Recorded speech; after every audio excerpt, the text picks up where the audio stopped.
ಆಪಾದಮೌಳಿಪರ್ಯಂతం ಗುರುಣಾಂ ಆಕೃತಿಂ ಸ್ಮರೇತ್ ತೇನ ವಿಘ್ನಾಃ ಪ್ರಣಶ್ಯಂತಿ ಸಿದ್ಧ್ಯಂತಿ ಚ ಮನೋರಥಾಃ. ವೇದಶಾಸ್ತ್ರಪುರಾಣಾನಾಂ ಏಕವಾಕ್ಯತ್ವಸಾಧಕಾನ್ ಶಿಷ್ಯಾತಿವತ್ಸಲಾನ್ ಧೀರಾನ್ ಬಾಳಗಾರು ಗುರೂನ್ ಭಜೆ.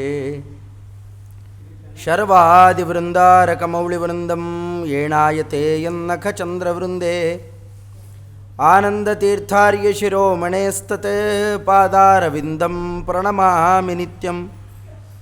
ವೇದವ್ಯಾಸಗುಣಾವಾಸ ವಿದ್ಯಾಧೀಶ ಸತಾಂ ವಶ ಮಾಂ ನಿರಾಶಂ ಗತಕ್ಲೇಶಂ ಕುರುವನಾಶಂ ಹರೇನಿಶಂ. ಲಕ್ಷ್ಮೀಕರತಲಾಂಭೋಜ ಲಾಲನೀಯಪದಾಂಬುಜಂ ಪ್ರಣಮಾಮಿ ಹಯಗ್ರೀವಂ ದೇವತಾಚಕ್ರವರ್ತಿನಂ. ನಾರಾಯಣಾಯ ಪರಿಪೂರ್ಣಗುಣಾರ್ಣವಾಯ ವಿಶ್ವೋದಯಸ್ಥಿತಿಲಯೋ ನಿಯತಿಪ್ರದಾಯ ಜ್ಞಾನಪ್ರದಾಯ ವಿಬುಧಾಸುರಸೌಖ್ಯದುಃಖ ಸತ್ಕಾರಣಾಯ ವಿತತಾಯ ನಮೋ ನಮಸ್ತೆ. ನಾರಾಯಣಂ ಸುರಗುರುಂ ಜಗದೇಕನಾಥಂ ಭಕ್ತಪ್ರಿಯಂ ಸಕಲಲೋಕನಮಸ್ಕೃತಂಚ ತ್ರೈಗುಣ್ಯವರ್ಜಿತಮಜಂ ವಿಭುಮಾದ್ಯಮೀಶಂ ವಂದೇ ಭವಘ್ನಮರಾಸುರಸಿದ್ಧವಂದ್ಯಂ.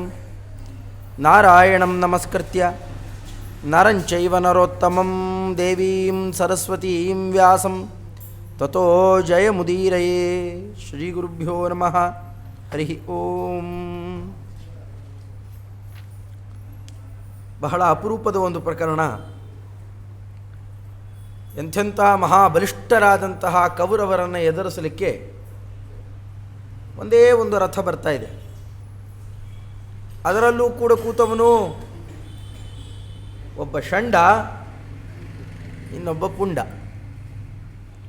ಚಿಕ್ಕ ಎಳೆ ಹುಡುಗ ಒಬ್ಬ ಇದ್ದಾನೆ, ಅವನನ್ನು ಎಳ್ಕೊಂಡು ಬರ್ತಾ ಇರುವಂತಹ ಸ್ತ್ರೀ ವೇಷಧಾರಿ. ಇವರಿಬ್ಬರು ಎದುರಿಸಬಲ್ಲರ ಇಡೀ ಸೇನೆಯನ್ನು? ಇದು ಸಾಮಾನ್ಯ ಜನರಿಗಷ್ಟೇ ಪ್ರಶ್ನೆ ಬರಬಹುದು, ಆದರೆ ಎದುರಿಗಿದ್ದಂತಹ ವೀರರಿಗೆ ಈ ಪ್ರಶ್ನೆ ಬರಲಿಲ್ಲ. ಶಾರದ್ವತಃ ಅಂದರೆ ಕೃಪಾಚಾರ್ಯರು ಅವರು ಮಾತಾಡ್ತಾ ಹೋಗ್ತಾರೆ ಒಂದೊಂದೇ ವಿಚಾರಗಳನ್ನು. ಎದುರಿಗೆ ಬರ್ತಾ ಇರೋನು ಸಾಮಾನ್ಯ ಅಲ್ಲ. ಮೊನ್ನೆ ಅಷ್ಟೇನೆ ರುದ್ರಾದಿ ಸಮಸ್ತ ದೇವತೆಗಳಿಂದಲೂ ಕೂಡ ಪರಮಾನುಗ್ರಹಕ್ಕೆ ಒಳಗಾಗಿ ಅವರವರು ಕೊಟ್ಟಂತಹ ಅಸ್ತ್ರಗಳನ್ನೆಲ್ಲ ತಗೊಂಡು ನಿವಾತ ಕವಚರು, ಕಾಲಕೇಯರು ಇವೆಲ್ಲ 60 ಸಾವಿರದ ಮೇಲಿದ್ದವರು. ಅಲ್ಲಿ ತುಂಬ ರಥ ಹೋಗಿರಲಿಲ್ಲ, ಒಂದೇ ರಥ ಹೋಗಿದ್ದಿದ್ದು ಅಲ್ಲೂ. ಅವರನ್ನೆಲ್ಲ ಗೆದ್ದು ಬಂದವನು ಆತ. ಹೊರಟ ಅಂತಂದರೆ ಇನ್ಯಾರೂ ಎದುರಿಗೆ ನಿಲ್ಲಕ್ಕೆ ಸಾಧ್ಯವೇ ಇಲ್ಲ. ಅಂಥವನಿಗೆ ಬರ್ತಾ ಇದ್ದಾನೆ. ಅಂದಮೇಲೆ ಒಬ್ಬೊಬ್ಬರೇ ಹೋಗ್ತೇವೆ ಅಂತ ಅಹಂಕಾರ ಸೂಚನೆ ಮಾಡಿ ನಾವೇನಾರು ಹೊರಟ್ರೆ ಮೋಸಕ್ಕೊಳಗಾಗ್ತೇವೆ. ಆ ಕೆಲಸ ಮಾಡೋದು ಬೇಡ. ಅದರಿಂದಾಗಿ ಹಾಗೂ ಎಲ್ಲೂ ಯುದ್ಧಕ್ಕೆ ಬರೋಲ್ಲ ದ್ರೋಣಾಚಾರ್ಯರು, ಅವರು ಬಂದಿದ್ದಾರೆ. ಅವರ ಮಕ್ಕಳು ಹಾಗೆಲ್ಲ ಕಂಡ ಕಡೆಯಲ್ಲೆಲ್ಲ ಯುದ್ಧಕ್ಕೆ ಹೋಗಿಲ್ಲ. ಅವರು ಬೇರೆ ಕಡೆಯಲ್ಲಿ ಅಶ್ವತ್ಥಾಮಾಚಾರ್ಯರು ಬಂದಿದ್ದರು, ದ್ರೋಣಾಚಾರ್ಯರು ಬಂದಿದ್ದರು. ಇಲ್ಲ, ಅವೆಲ್ಲ ಅದು ಈ ಉತ್ತರ ಗೋಗ್ರಹಣದಲ್ಲಿ. ಇನ್ನು ಮಹಾಭಾರತದ ಮಹಾಯುದ್ಧ ಎರಡೇ, ಬೇರೆ ಪ್ರಸಂಗದಲ್ಲಿಲ್ಲ. ಯಾಕೆ? ಆಚಾರ್ಯರು ಅದರ ಕಾರಣವನ್ನು ಬಿಚ್ಚಿ ಹೇಳ್ತಾರೆ. ಇಲ್ಲಿ ಬೇರೆ ಅಲ್ಲ ಕಾರಣ. ರಹಿತಂ ಕೀಚಕೈರ್ಮಾತ್ಸ್ಯಂ ಶಕ್ಯಂ ಮತ್ವಾ ಅಭಿನಿನ್ಯಯು. ಇವರೆಲ್ಲರೂ ಯಾವಾಗ ಈಗ ಕೀಚಕ ಇಲ್ಲ, ಇವನನ್ನು ಹೊಡೆದು ಬಿಡ್ತೇವೆ ಅಂತ ಹೊರಟರೋ ಆಗ ಯತಿಷ್ಯೇ ರಕ್ಷಿತುಂ ಭೀಮಾತ್ ಧಾರ್ತರಾಷ್ಟ್ರಾನ್ ಇತಿ ಸ್ವಕಾಂ ಸತ್ಯಾಂ ಕರ್ತುಂ ಪ್ರತಿಜ್ಞಾಂತು ಯಯೌ ದ್ರೋಣಃ ಸಪುತ್ರಕಃ. ಮಕ್ಕಳ ಸಮೇತವಾಗಿ ಯಾಕೆ ಹೋದರು ಅಂತಂದರೆ ಇಷ್ಟೇ. ಯಾವಾಗ ಕಾಡಿಗೆ ಕಳಿಸಿಕೊಟ್ರು ಪಾಂಡವರನ್ನು, ನಾನಾ ತರಹದ ಕಪಿಚೇಷ್ಟೆಗಳನ್ನೆಲ್ಲ ಮಾಡ್ತಾರೆ. ದೊಡ್ಡ ದೊಡ್ಡ ರಾಜರ ಸ್ಥಾನದಲ್ಲಿ ಕೂತವರು ತಮ್ಮ ಒಳಗಿದ್ದ ಕೊಳಕಗಳನ್ನೆಲ್ಲ ತಮ್ಮ ಅಭಿನಯದಲ್ಲಿ ತೋರಿಸಿಕೊಂಡರು. ಹಾಗೆ ತೋರಿಸಿದಾಗ ಅದಕ್ಕೆ ತಕ್ಕಂತಹ ಬಹು ಗಂಭೀರವಾದ ಅಭಿನಯವನ್ನು ಪಾಂಡವರು ತೋರಿಸಿ ಹೋದರು. ಸಾಕಾಯಿತು, ಕೊಲ್ಲೋದು ಬೇಡ, ಈ ಅಭಿನಯ ಮಾಡಿದ್ದು ಸಾಕಾಯಿತು. ಅವರು ಸುಮ್ಮನೆ ಇದ್ದದ್ದು, ಅಭಿನಯ ಮಾಡಿದ್ದು ಸಾಕಾಯಿತು. ಏನಿಲ್ಲ, ಎರಡೂ ತೋಳಗಳನ್ನು ಮೇಲೆ ಕೆತ್ತಿ ಚೆನ್ನಾಗಿ ಅಳ್ಳಾಡಿಸ್ತಾ ಹೊರಟೋಗ್ತಾರಷ್ಟೇ ಭೀಮಸೇನ ದೇವರು. ದುರುಗುಟ್ಟುಕೊಂಡು ನೋಡ್ತಾ ತೋಳುಗಳನ್ನು ಮೇಲಕ್ಕೆ ಎತ್ತಿ ಚೆನ್ನಾಗಿ ಅಳ್ಳಾಡಿಸಿದರು. ಸಾಕು, ನಿಮಗಿನ್ನೇನು ಅಲ್ಲ, ಇಷ್ಟೇ ಗತಿ ಎಂದು. ಇದೇ ತೋಳುಗಳಲ್ಲಿ ಇದರ ತೆಕ್ಕೆಯಲ್ಲಿ ಸಿಲುಕಿ ಪ್ರತಿಯೊಬ್ಬರೂ ಹತರಾಗ್ತೀರಿ, ಪುಡಿ ಪುಡಿ ಆಗ್ತೀರಿ. ಅರ್ಜುನ ಅಂತೂ ಮರಳುಗಳನ್ನು ತಗೊಂಡು ಹಿಂದಕ್ಕೆ ಎರಚುತ್ತಾ ಹೋಗಿದ್ದಾನೆ. ಇದರಂತೆ, ಇದು ಹೇಗಿದೆಯಲ್ಲ, ಇದರಂತೆಯೇ ಬಾಣದ ಸುರಿಮಳೆಯನ್ನು ಕೂಡ ಗರಿತೇನೆ.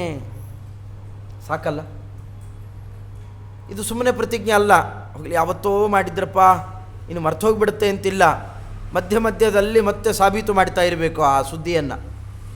ಕಿರ್ಮೀರನನ್ನು ಕೊಂದಿದ್ದು, ಅದರಂತೆಯೇ ಜಟಾಸುರನನ್ನು ಕೊಂದಿದ್ದು, ದ್ರೌಪದಿ ದೇವಿಯರನ್ನ ಕೆಣಕಲಿಕ್ಕೆ ಹೋಗಿ ಯಾರೂ ಅಲ್ಲ, ತಮಗೆ ಅತ್ಯಂತ ಆಪ್ತ, ಮನೆಗೆ ಬರೋಲ್ಲ, ಯಾವುದೋ ಸ್ವಯಂವರಕ್ಕೆ ಹೋಗ್ತಾ ಇದ್ದವನು ಸೈಂಧವ ಜಯದ್ರಥ, ಸುಮ್ಮನೆ ಹೋಗಬೇಕೋ ಬೇಡೋ, ದ್ರೌಪದಿ ದೇವಿಯರನ್ನ ಕೆಣಕಲಿಕ್ಕೆ ಹೋಗಿ ತಲೆ ವಿಪರೀತವಾಗಿ ಕ್ಷವರಾಗಿ ಆ ಕೂದಲು ಬೆಳೆಯೋ ತನಕ ಬರೋಲ್ಲ ಅಂತ ರುದ್ರದೇವರನ್ನ ಕುರಿತು ತಪಸ್ಸು ಕೊಟ್ಟು ಹೋಗ್ತಾನೆ.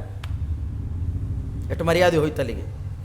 ಇದು ಬೇರೆ ಬೇರೆ ಯಾರ್ಯಾರಿಗೂ ಅಲ್ಲ, ನಾವೇ ಸ್ವಲ್ಪ ಕೆಣಕ್ತೇವೆ ಅಂತ ಹೊರಟು ಘೋಷಯಾತ್ರಾ ನೆಪದಿಂದಾಗಿ ಪಾಂಡವರ ಸ್ಥಿತಿ ಏನು ಅಂತ ಅರ್ಥ ಮಾಡಿಕೊಂಡ್ರು. ಗಂಧರ್ವರಿಂದಾಗಿ ಚೆನ್ನಾಗಿ ಪೆಟ್ಟು ತಿಂದು ಪಾಂಡವರಿಂದ ಬದುಕಿ ಬರ್ತಾರೆ. ಇದೆಲ್ಲ ಮೇಲಿಂದ ಮೇಲೆ ನಾನಾ ತರಹದಲ್ಲಿ ಅವರಿಗೆ ಬೇಕಾಷ್ಟು ಭಯ, ಹಿಂಸೆ ಇವನ್ನೆಲ್ಲ ಹೆಚ್ಚು ಮಾಡೋದೇನೆ. ಆಗ ಮೊದಲೇನೆ ಹಿಡ್ಕೋತಾರೆ. ನಾವೇನಾರ ನೇರವಾಗಿ ಹಾಗೇನೆ ಪಾಂಡವರನ್ನ ಗೆಲ್ತೇವೆ ಅಂತ ಅಂದುಕೊಂಡ್ರೆ ಅದು ಅಬದ್ಧ. ಅದಕ್ಕೆ ನಮಗೆ ಸಹಾಯಕ್ಕೆ ಬೇಕು. ಯಾರು? ಅಶ್ವತ್ಥಾಮಾಚಾರ್ಯರು, ಅವರ ತಂದೆ, ಅಶ್ವತ್ಥಾಮಾಚಾರ್ಯರ ಸೋದರ ಮಾವ, ಈ 3 ಜನ ಬೇಕೇ ಬೇಕು. ಇವು ಬ್ರಾಹ್ಮಣರು ನಿಂತಿದ್ದಾರೆ ಅಂತಲಾರು ನಮಗೆ ಸ್ವಲ್ಪ ಪೆಟ್ಟು ಕಮ್ಮಿ ಆಗಬಹುದು, ಇವರನ್ನು ಮುಂದಿಟ್ಟುಕೊಂಡಾರು ಗೆಲ್ಲಬಹುದು ಅಂತ. ಯಾಕೆ ಅವರೆಲ್ಲ ಬ್ರಾಹ್ಮಣ ವತ್ಸರರು. ವಿಪ್ರಾನು ಕ್ರೋಶಪಾಶೈ ಅಸುವಿದೃತ ಸುಖಸ್ಯೇಕಚಕ್ರಾಜನಾನಾಂ. ಬಕಾಸುರನನ್ನು ಕೊಂದದ್ದೇ ಬ್ರಾಹ್ಮಣರ ಮೇಲಿದ್ದಂತಹ, ಬ್ರಹ್ಮಜ್ಞಾನಿಗಳ ಮೇಲಿದ್ದ ಅಪಾರವಾದಂತಹ ಕಾರುಣ್ಯದಿಂದ. ಬ್ರಾಹ್ಮಣರ ಮೇಲೆ ಕಾರುಣ್ಯ ಇರುತ್ತವರಿಗೆ, ಗುರುಗಳು ಅಂತ ಬೇರೆ ಇರುತ್ತೆ. ಅವರನ್ನು ಮುಂದಿಟ್ಕೊಂಡು ಬಿಟ್ಟರೆ ನಾವೆಲ್ಲೋ ಬದುಕೋಬಹುದು ಅಂತ ಒಂದು ಆಸೆಯಿಂದಾಗಿ ಕೇಳಿಕೊಂಡಿದ್ರು. ನೀವಿಬ್ಬರು ಮಾತ್ರ ನಾನು ಬಿಟ್ಟು ಹೋಗ್ಕೊಡುದು, ಎಂಥ ಆಪತ್ತಿನಲ್ಲೂ ನಮ್ಮನ್ನು ಬಿಟ್ಟು ಹೋಗಬಾರ್ದು, ಅದರಲ್ಲೂ ಭೀಮಸೇನಾದಿಗಳಿಂದ ರಕ್ಷಣೆ ಮಾಡಬೇಕು. ವಿಚಿತ್ರ ಪ್ರಸಂಗ ಆಗಲಿ ಅಂತ ಮಾತು ಕೊಟ್ಟುಬಿಟ್ಟು ತಂದೆ ಮಕ್ಕಳು. ಅದಕ್ಕೆ ಈಗಲೂ ಕರ್ಕೊಂಬಂದಿದ್ದಾರೆ. ಯಾರಿಗೆ ಗೊತ್ತು, ಪಾಂಡವರು ಇಲ್ಲಿ ಇರಬಹುದು, ಪಾಂಡವರು ಇದ್ದರೆ ರಕ್ಷಣೆಗೆ ಬೇಕಲ್ಲ, ಅದಕ್ಕೆ ನೀವು ಬನ್ನಿರಿ. ಸರಿಯಾಗಿ ಅವರಿಬ್ಬರನ್ನು ಕರ್ಕೊಂಡು ಬಂದಿದ್ದಾರೆ. ಇಷ್ಟೆಲ್ಲ ಹೇಳಿ ಕರ್ಕೊಂಡ್ಬಂದವರು ಎಷ್ಟು ಗೌರವದಿಂದ ನೋಡ್ಕೊಳ್ಬೇಕು ಅವರನ್ನು. ಆದರೆ ಎಲ್ಲ ಮಾತಾಡಿದರು. ಸಾಮಾನ್ಯ ಅಲ್ಲಪ್ಪ. ಯಮೇನವಾಪಿ ಸಂಗ್ರಾಮ ಕೋ ಹಸ್ತಿನಪುರಂ ವ್ರಜೇತ್. ಸಾಕ್ಷಾತ್ ಯಮದೇವರ ಬೇಕಾರು ಜೊತೆಯಲ್ಲಿ ನಾವೇನಾರು ಯುದ್ಧ ಮಾಡಿ ಗೆಲ್ಲಬಹುದೇನೋ, ಈ ಅರ್ಜುನನ ಜೊತೆಯಲ್ಲಿ ಯುದ್ಧ ಮಾಡಿ ಗೆಲ್ಲಕ್ಕೆ ಸಾಧ್ಯ ಇಲ್ಲ. ಅದಕ್ಕೆ ಒಟ್ಟಿಗೆ 6 ಜನ ಮಹಾರಥಿಕರಿದ್ದೇವೆ, ಒಟ್ಟಿಗೆ ಅಷ್ಟೂ ಜನ ನುಗ್ಗಬೇಕು ಅಂತಂದು. ಈ 3 ಜನ ಬ್ರಾಹ್ಮಣೋತ್ತಮರು, ಜೊತೆಯಲ್ಲಿ ಭೀಷ್ಮಾಚಾರ್ಯರಿದ್ದಾರೆ. ಅದರಂತೆಯೇ ಅವರ ಜೊತೆಯಲ್ಲೇನೆ ದುರ್ಯೋಧನ, ದುಶಾಸನ. ಕರ್ಣನನ್ನು ಲೆಕ್ಕಕ್ಕೆ ತಗೊಳ್ಳಿಲ್ಲ ಇಲ್ಲಿ. ಅದು ಕರ್ಣನಿಗೆ ವಿಪರೀತ ಕೋಪ ಬರುತ್ತೆ.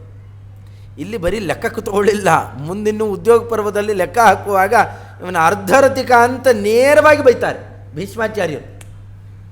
ಅದಕ್ಕೆ ನೀವು ಬದುಕಿರೋ ತನಕ ನಾ ಯುದ್ಧಕ್ಕೆ ಬರೋಲ್ಲ ಅಂತ ಪ್ರತಿಜ್ಞೆ ಮಾಡುತ್ತಾನೆ. ಇದು ಅಂತಃಕಲಹ. ಇದು ಇಷ್ಟಕ್ಕೆ ಸುಮ್ಮನಾಗಬೇಕೋ ಬೇಡೋ, ಒಳಗಡೆಯಲ್ಲಿ ಅಸಾಧ್ಯ ಕೋಪ. ಆ ಕೋಪವನ್ನು ತೀರಿಸಿಕೊಂಡಿದ್ದೆ ಹಾಗೆ ಆ ಕಾಲಕ್ಕೆ ಮಾತಾಡ್ತಾನೆ. ಲಕ್ಷಯಾಮ್ಯಹಂ ಆಚಾರ್ಯಂ ಭಯಾತ್ ಭಕ್ತಿಂ ಗತಂ ರಿಪೌ. ನನಗೆಲ್ಲೋ ಅನ್ನಿಸ್ತಾ ಇದೆ, ಒಳಗಡೆಯಲ್ಲಿ ಹೆದರ್ಕೊಂಡ್ಬಿಟ್ಟಿರಬೇಕು ಆಚಾರ್ಯರು, ಅದಕ್ಕೆ ತುಂಬ ಭಯದಿಂದ ಭಕ್ತಿ ತೋರಿಸ್ತಾ ಇದ್ದಾರೆ ಅನಿಸುತ್ತೆ. ನಿಮ್ಮ ಅವಶ್ಯಕತೆ ನಮಗೇನಿಲ್ಲ. ಬ್ರಾಹ್ಮಣೋತ್ತಮರು ಯಾರಾನ ಶ್ರಾದ್ದಗಿದ್ದಕ್ಕೆ ಕರೆದರೆ ಮಂತ್ರ ಹೇಳ್ರಿ ಹೋಗ್ರಿ ಅಂತ. ಅಲ್ಲಿ ಬೇಕಾದ್ರೆ ಮಂತ್ರಗಿಂತರ ಹೇಳ್ರಿ. ಇನ್ನೂ ಹೆಚ್ಚು ಅಂತಂದರೆ ಭಿಕ್ಷಾಂ ಹರಸ್ವ ನಿತ್ಯಂ ತ್ವಂ ಯಜ್ಞಾನ್ ಅರುಚರಸ್ವ ಚ. ಮಂದಿ ಮನೆಯಲ್ಲೂ ಹೋಗಿ ಭಿಕ್ಷೆ ಬೇಡ್ರಿ. ಯಜ್ಞಾಚರಣೆಯೋ ಅದೋ ಇದೋ ನಿಮ್ಮ ಕೆಲಸ ಏನು? ಬಿಲ್ಲು ಹಿಡ್ಕೊಳ್ಳೋದು ನಿಮ್ಮ ಕೆಲಸನ ನೋಡಿ. ಇವರಿಗೋಸ್ಕರ ಅಂತ ಹಿಡ್ಕೊಂಡು ಬಂದಿದ್ದಕ್ಕೆ ಇಷ್ಟು ಮರ್ಯಾದೆ ಬೇರೆ ತೆಗೆಸ್ಕೊಳ್ಳೋದು ನಿಮ್ಮ ಕೆಲಸ ಅಲ್ಲಲ್ಲ. ಹೋಗ್ರಿ, ಅದನ್ನು ಹಿಡ್ಕೊಳ್ರಿ ಹೋಗ್ರಿ. ಆಮಂತ್ರಣಾನಿ ಭುಂಕ್ಷ್ವಾದ್ಯ ಮಾಸ್ಮಾನ್ ಯುದ್ಧೇನ ಭೀಷ್ಮಯ. ಸುಮ್ಮನೆ ಅವರು ಇವರು ಯಾರನ್ನ ಕರಿತಿರ್ತಾರೆ, ಬ್ರಾಹ್ಮಣರೇ ಮನೆಗೆ ಊಟಕ್ಕೆ ಬನ್ನಿರಿ, ಹೋಗ್ರಿ ಊಟಕ್ಕೆ ಹೋಗ್ರಿ. ಊಟ ಹೊಡೆಯೋ ಬ್ರಾಹ್ಮಣರು ಇಲ್ಯಾಕೆ ಬಂದಿದ್ದೀರಪ್ಪ ಯುದ್ಧಕ್ಕೆ ಅಂತ ನೀವು ಹೆದರ್ಕೊಳ್ಳೋದಲ್ಲದೆ ನಮ್ಮನ್ನು ಹೆದರಿಸೋ ಪ್ರಯತ್ನ ಮಾಡ್ತಾ ಇದ್ದೀರಾ ಅಂದರೆ ಒಳಗಡೆಯಲ್ಲಿ ಈತನಿಗೂ ಹೆದರಿಕೆ ಆಗಿದೆ ಅದು. ಹೀಗಾಗಿ ಆ ಮಾತುಗಳನ್ನು ಆಡ್ತಾ ಇದಕ್ಕೆ ತಕ್ಕಂತೆ ದುರ್ಯೋಧನನು ಯದ್ವಾತದ್ದು ಮಾತಾಡ್ತಾನೆ. ಮಾತಾಡಿದಾಗ ಬಹಳ ಸೊಗಸಾದ ಪ್ರಕರಣ ಇಲ್ಲೊಂದಿದೆ. ಆವಾಗ ಅಶ್ವತ್ಥಾಮಾಚಾರ್ಯರು ಎದ್ದು ಬಿಡ್ತಾರೆ. ಅಲ್ಲಿ ತನಕ ಅಶ್ವತ್ಥಾಮಾಚಾರ್ಯರು ದುರ್ಯೋಧನನಿಗೆ ವಿರುದ್ಧ ಮಾತಾಡಿದ್ದು ಎಲ್ಲೂ ಕೇಳಿ ಬರೋಲ್ಲ. ಇಲ್ಲಿ ಮಾತಾಡ್ತಾರೆ. ಅವರವರಲ್ಲೇ ಜಗಳ ಹತ್ತುಕೊಂಡಾಗ ಎಲ್ಲ ಸತ್ಯಾಂಶಗಳು ಹೊರಗೆ ಬರ್ತಾವೆ. ಅವನು ಕೆಲವು ಪ್ರಸಂಗಗಳು ಅಂತಂತಾರೆ, ಇಲ್ಲ ಮದ್ಯಪಾನ ಮಾಡಿರಬೇಕು, ಇಲ್ಲ ತಮ್ಮಲ್ಲೇ ಕಲಹ ಹತ್ಕೋಬೇಕು. ಅವು ನೋಡಿ ಅವಳು ಒಳಗೆ ಏನಿದೆ ಎಲ್ಲ ತೆಗೆದು ಹೊರಗೆ ಹಾಕ್ಕೋತಾರೆ. ಹಾಗೆ ಅಶ್ವತ್ಥಾಮಾಚಾರ್ಯರು ಎಲ್ಲ ಹೊರಗೆ ಹಾಕ್ತಾ ಅಂತಾರೆ. ಅಲ್ರಪ್ಪ ತಥಾ ನೃಶಂಸ ರೂಪೋಯಂ ಧಾರ್ತರಾಷ್ಟ್ರಶ್ಚ ನಿರ್ಘೃಣ. ಅಲ್ಲೋ ದುರ್ಯೋಧನ, ಎದ್ದಾತದ್ದು ಮಾತಾಡಿಸ್ತಾ ಇದ್ದೀಯಾ? ಅವನು ಯಾರವನು? ಸೂತಪುತ್ರ. ಅವನ ಕೈಲಿ ಮಾತಾಡಿಸ್ತೀಯಾ? ನಿಷ್ಕರುಣಿ. ಪಾಂಡವರನ್ನ ಕರೆಸಿದ್ದು, ಮೋಸ ಮಾಡಿದ್ದು, ಮೋಸದಿಂದಾಗಿ ಅವರ ರಾಜ್ಯವನ್ನೆಲ್ಲ ಲಪಟಾಯಿಸಿದ್ದು ನಮಗೆ ಗೊತ್ತಿಲ್ವೇನು? ಯಾವುದು ಮಾತಾಡ್ತೀಯ ಈಗ ಬಂದು? ಅವರೇನು ಇವರೇನು ಅಂತ ಮಾತಾಡ್ತೀಯಾ? ನಿಕೃತ್ಯ ವಂಚನಾಯೋಗೈ ಚರನ್ ವೈತಂಸಿಕೋ ಯಥಾ. ಮಹಾ ಮೋಸಗಾರನಂತೆ, ಬೇಟೆಗಾರನಂತೆ ಬಲೆ ಹೆಣೆದು ಅವರನ್ನೆಲ್ಲ ಹಿಡಿದಾಕದಿಯಲ್ಲ. ಇದು ಒಬ್ಬನನ್ನು ವೀರ ಅಂತಂತಾರ, ಇವತ್ತು ದೊಡ್ಡ ವೀರನಂತೆ ಮಾತಾಡ್ತೀಯಲ್ಲ.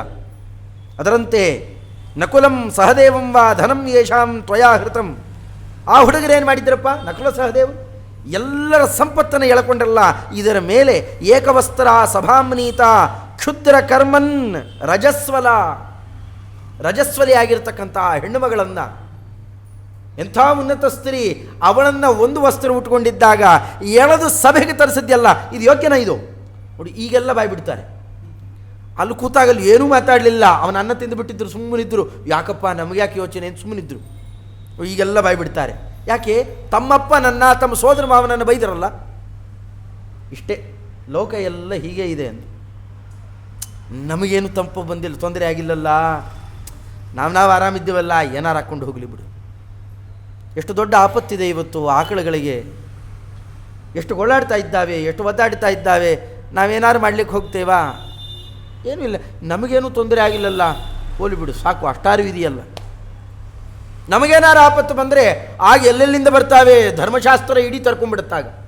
ಗೊತ್ತಿಲ್ಲದೇ ಇರೋ ಧರ್ಮಶಾಸ್ತ್ರ ಎಲ್ಲ ಹೊರಗೆ ಬರುತ್ತೆ. ಹಾಗೆ ಮಾತಾಡ್ತಾ ಇದ್ದಾರೆ ಅಶ್ವತ್ಥಾಮಾಚಾರ್ಯರು ಕೂಡ. ಮೂಲಮೇಷಾಂ ಮಹತ್ಕೃತಂ ಸಾರಥಿ ಚಂದನಂ ಯಥ ಕ್ಷುದ್ರಂ ಕರ್ಮ ಸಮಾಸ್ಥಾಯ ತತ್ರ ಕಿಂ ವಿದುರಬ್ರವೀತ್. ಆಗ ಎಂಥ ಧರ್ಮಿಷ್ಠನಾದ ವಿದುರ ಏನು ಹೇಳಿದ? ಅದೇ ಸರಿ ಎಂದು. ಆಗ ಮಾತಾಡ್ತಾ ಇವನು ತೊಗೊಂಡ್ಬಿಡ್ತಾರೆ. ಕರ್ಣನನ್ನು ತಗೊಂಡು ಜಾಲಾಡಿ ಬಿಡ್ತಾರೆ. ಯಾರನ್ನ ನಂಬಿಕೊಂಡು ಇಷ್ಟೆಲ್ಲ ಮಾಡ್ತಾ ಇದೆಯಲ್ಲ, ಕರ್ಣನಿಂದಾಗಿ ಯಾವತ್ತಾದರೂ ಕೂಡ ನಿನಗೆ ಒಳ್ಳೆಯದಾಗಿದೆಯಾ ದುರ್ಯೋಧನ? ಘೋಷಯಾತ್ರೆಗೆ ಅಂತ ಕರ್ಕೊಂಡು ಹೋಗಿದ್ದೆಲ್ಲ, ಎಲ್ಲಿ? ಗಂಧರ್ವರು ಕಟ್ಟಬೇಕಾದ್ರೆ ಕರ್ಣ ಎಲ್ಲೋಗಿದ್ದ? ಬೇರೆ ಬೇರೆ ಪ್ರಸಂಗಗಳಲ್ಲಿ ನೋಡ್ತಾ ಬಾ. ಎಲ್ಲೋ ಹೋಗಿದ್ದ ಕರ್ಣ? ಇದ್ದೇನಪ್ಪ ಕರ್ಣ, ಮಾತಾಡು. ಹೀಗೆ ಅವನನ್ನು ಗದರಿಸಿದರೆ ಏನು ಒಬ್ಬರಿಗೂ ಮಾತಿಲ್ಲ ಆ ಕಾಲಕ್ಕೆ. ಹೀಗೆ ಚೆನ್ನಾಗಿ ಗದರಿಸಿ ಅವರನ್ನು ಬೈದು, ನಾವಿನ್ನಿಲ್ಲಿರೋಲ್ಲ, ನೀವು ಬೇಕಾಗಿದ್ದರೆ ಯುದ್ಧ ಮಾಡಿಕೊಳ್ಳ್ರಿ, ನಾವು ಯಾರೂ ಬರೋಲ್ಲ, ಇಷ್ಟು ಅಪಮಾನ ಆದಮೇಲೆ ನಾವು ಯಾಕೆ ಇರಬೇಕು ಅಂತಂದರು. ತಾವು ಹಿಂದಕ್ಕೆ ರಥವನ್ನು ತಿರುಗಿಸಲಿಕ್ಕೆ ಅಂತ ಹೊರಟುಬಿಟ್ರು. ಭೀಷ್ಮಾಚಾರ್ಯವ್ರ ಪ್ರಸಂಗ ನೋಡಿದ್ರು. ಯುದ್ಧ ಮಾಡಿ ಸೋತು ಹೋದರಾದರೂ ಪರವಾಗಿಲ್ಲ, ಯುದ್ಧಕ್ಕೆ ಮುಂಚೆನೇ ರಥಗಳನ್ನು ತಿರುಗಿಸಿ ಹೋದರು ಅಂತಂದರೆ ಇಡೀ ಕೌರವರಿಗೇನೆ ಅಪಮಾನ. ಇಡೀ ಕುರುವಂಶಕ್ಕೆ ಇಲ್ಲಿ ಬಂದಿರೋದು ನೋಡೋದು ಹೇಗೆ ನೋಡ್ತಾರೆ? ಕುರುಪಾಂಡವನ್ಯಾಯ ಅಂತಲೇ ಅನ್ನೋದು. ಅವರು ಕೌರವರು, ಇವರು ಪಾಂಡವರು ಅಂತಾರೆ. ಇವ್ರನ್ನ ಪಾಂಡವರು ಅನ್ನೋಲ್ಲ. ಅಕಸ್ಮಾತ್ ಪಾಂಡವರು ಸೋತರೂ ಕೂಡ ಇಡೀ ವಂಶಕ್ಕೆ ಅಪಮಾನ ಅಂತ ಯಾರು ಅನ್ನೋಲ್ಲ. ಆದರೆ ಈಗ ಅದರ ಪ್ರತಿನಿಧಿ ಅಂತ ಎಲ್ಲ ಕಡೆ ಡಂಗೂರು ಹೊಡ್ಕೊಂಬಂದವನು ಯಾರು? ದುರ್ಯೋಧನ. ಅಂದಮೇಲೆ ಅವನಿಗೆ ಅಪಮಾನ ಆಯಿತು ಅಂತಂದರೆ ಇಡೀ ಕೌರವ ವಂಶಕ್ಕಾಗತ್ತೆ. ಹೀಗಾಗಿ ಅದನ್ನು ನೋಡಿ ಒಬ್ಬೊಬ್ಬರೊಬ್ಬೊಬ್ಬರು ಒಂದೊಂದಕ್ಕೆ ಕಟ್ಟು ಬಿದ್ದಿರ್ತಿದ್ರು. ಅದಕ್ಕೆ ಕಟ್ಟು ಬಿದ್ದು ಭೀಷ್ಮಾಚಾರ್ಯರ ಆ ಕಾಲಕ್ಕೆ ಚೆನ್ನಾಗಿ ಬಂದು ಬೈತಾರೆ. ದುರ್ಯೋಧನ ಮಿದಂ ವಾಕ್ಯಂ ಅಬ್ರವೀತ್ ಕುರು ಸಂಸದಿ. ಆ ಕಾಲಕ್ಕೆ ಧರ್ಮಾರ್ಥ ಕುಶಲರಾದಂಥವರು ಬಂದು ಭೀಷ್ಮಾಚಾರ್ಯರು ಮಾತಾಡಿ ತಾವು ಬಂದು ಮಂಡಿ ಊರಿಗೆ ಕ್ಷಮೆ ಕೇಳ್ಕೋತಾರೆ. ಇದೆಲ್ಲ ನೋಡ್ತಾ ಇದ್ದಾನೆ ಅರ್ಜುನ. ಎದುರಿಗೆ ಅಡಿಯಲ್ಲಿ ಎಷ್ಟು ನಡೀತಾ ಇದೆ, ಇದಕ್ಕಿಂತ ಅಪಮಾನ ಬೇಕಾ? ಬಂದು ಮಂಡಿ ಊರಿ ಸರಿಯಾಗೇ ಹೇಳಿದ್ದಾರೆ.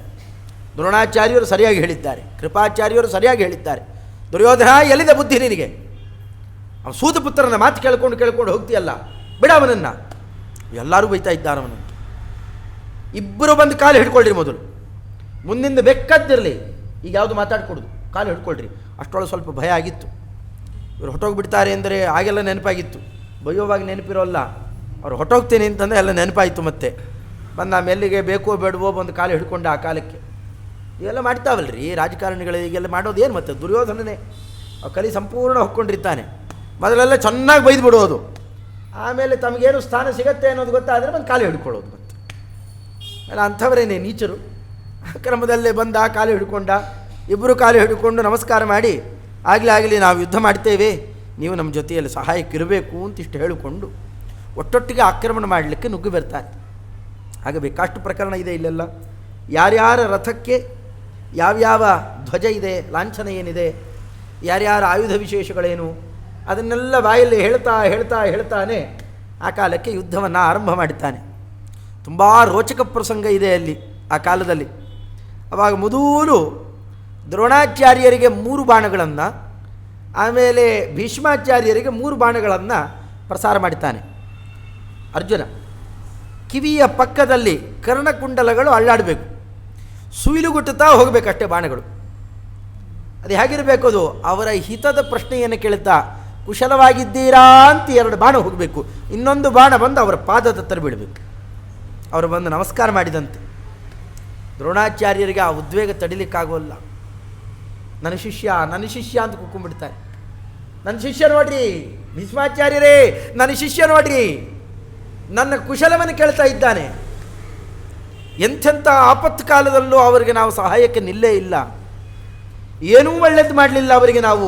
ಆದರೆ ಆ ಹುಡುಗ ಎದುರುಗಡೆಯಲ್ಲಿ ನಿಂತವನು ನಾ ವಿದ್ಯೆ ಹೇಳಿಕೊಟ್ಟೆ ಅಂತ ನನ್ನ ಕೌಶಲವನ್ನು ಪ್ರಶ್ನೆ ಮಾಡ್ತಾ ಇದ್ದಾನೆ, ನಮಸ್ಕಾರ ಮಾಡ್ತಾ ಇದ್ದಾನೆ ನನಗೆ. ಇದೇ ನೀಚರು.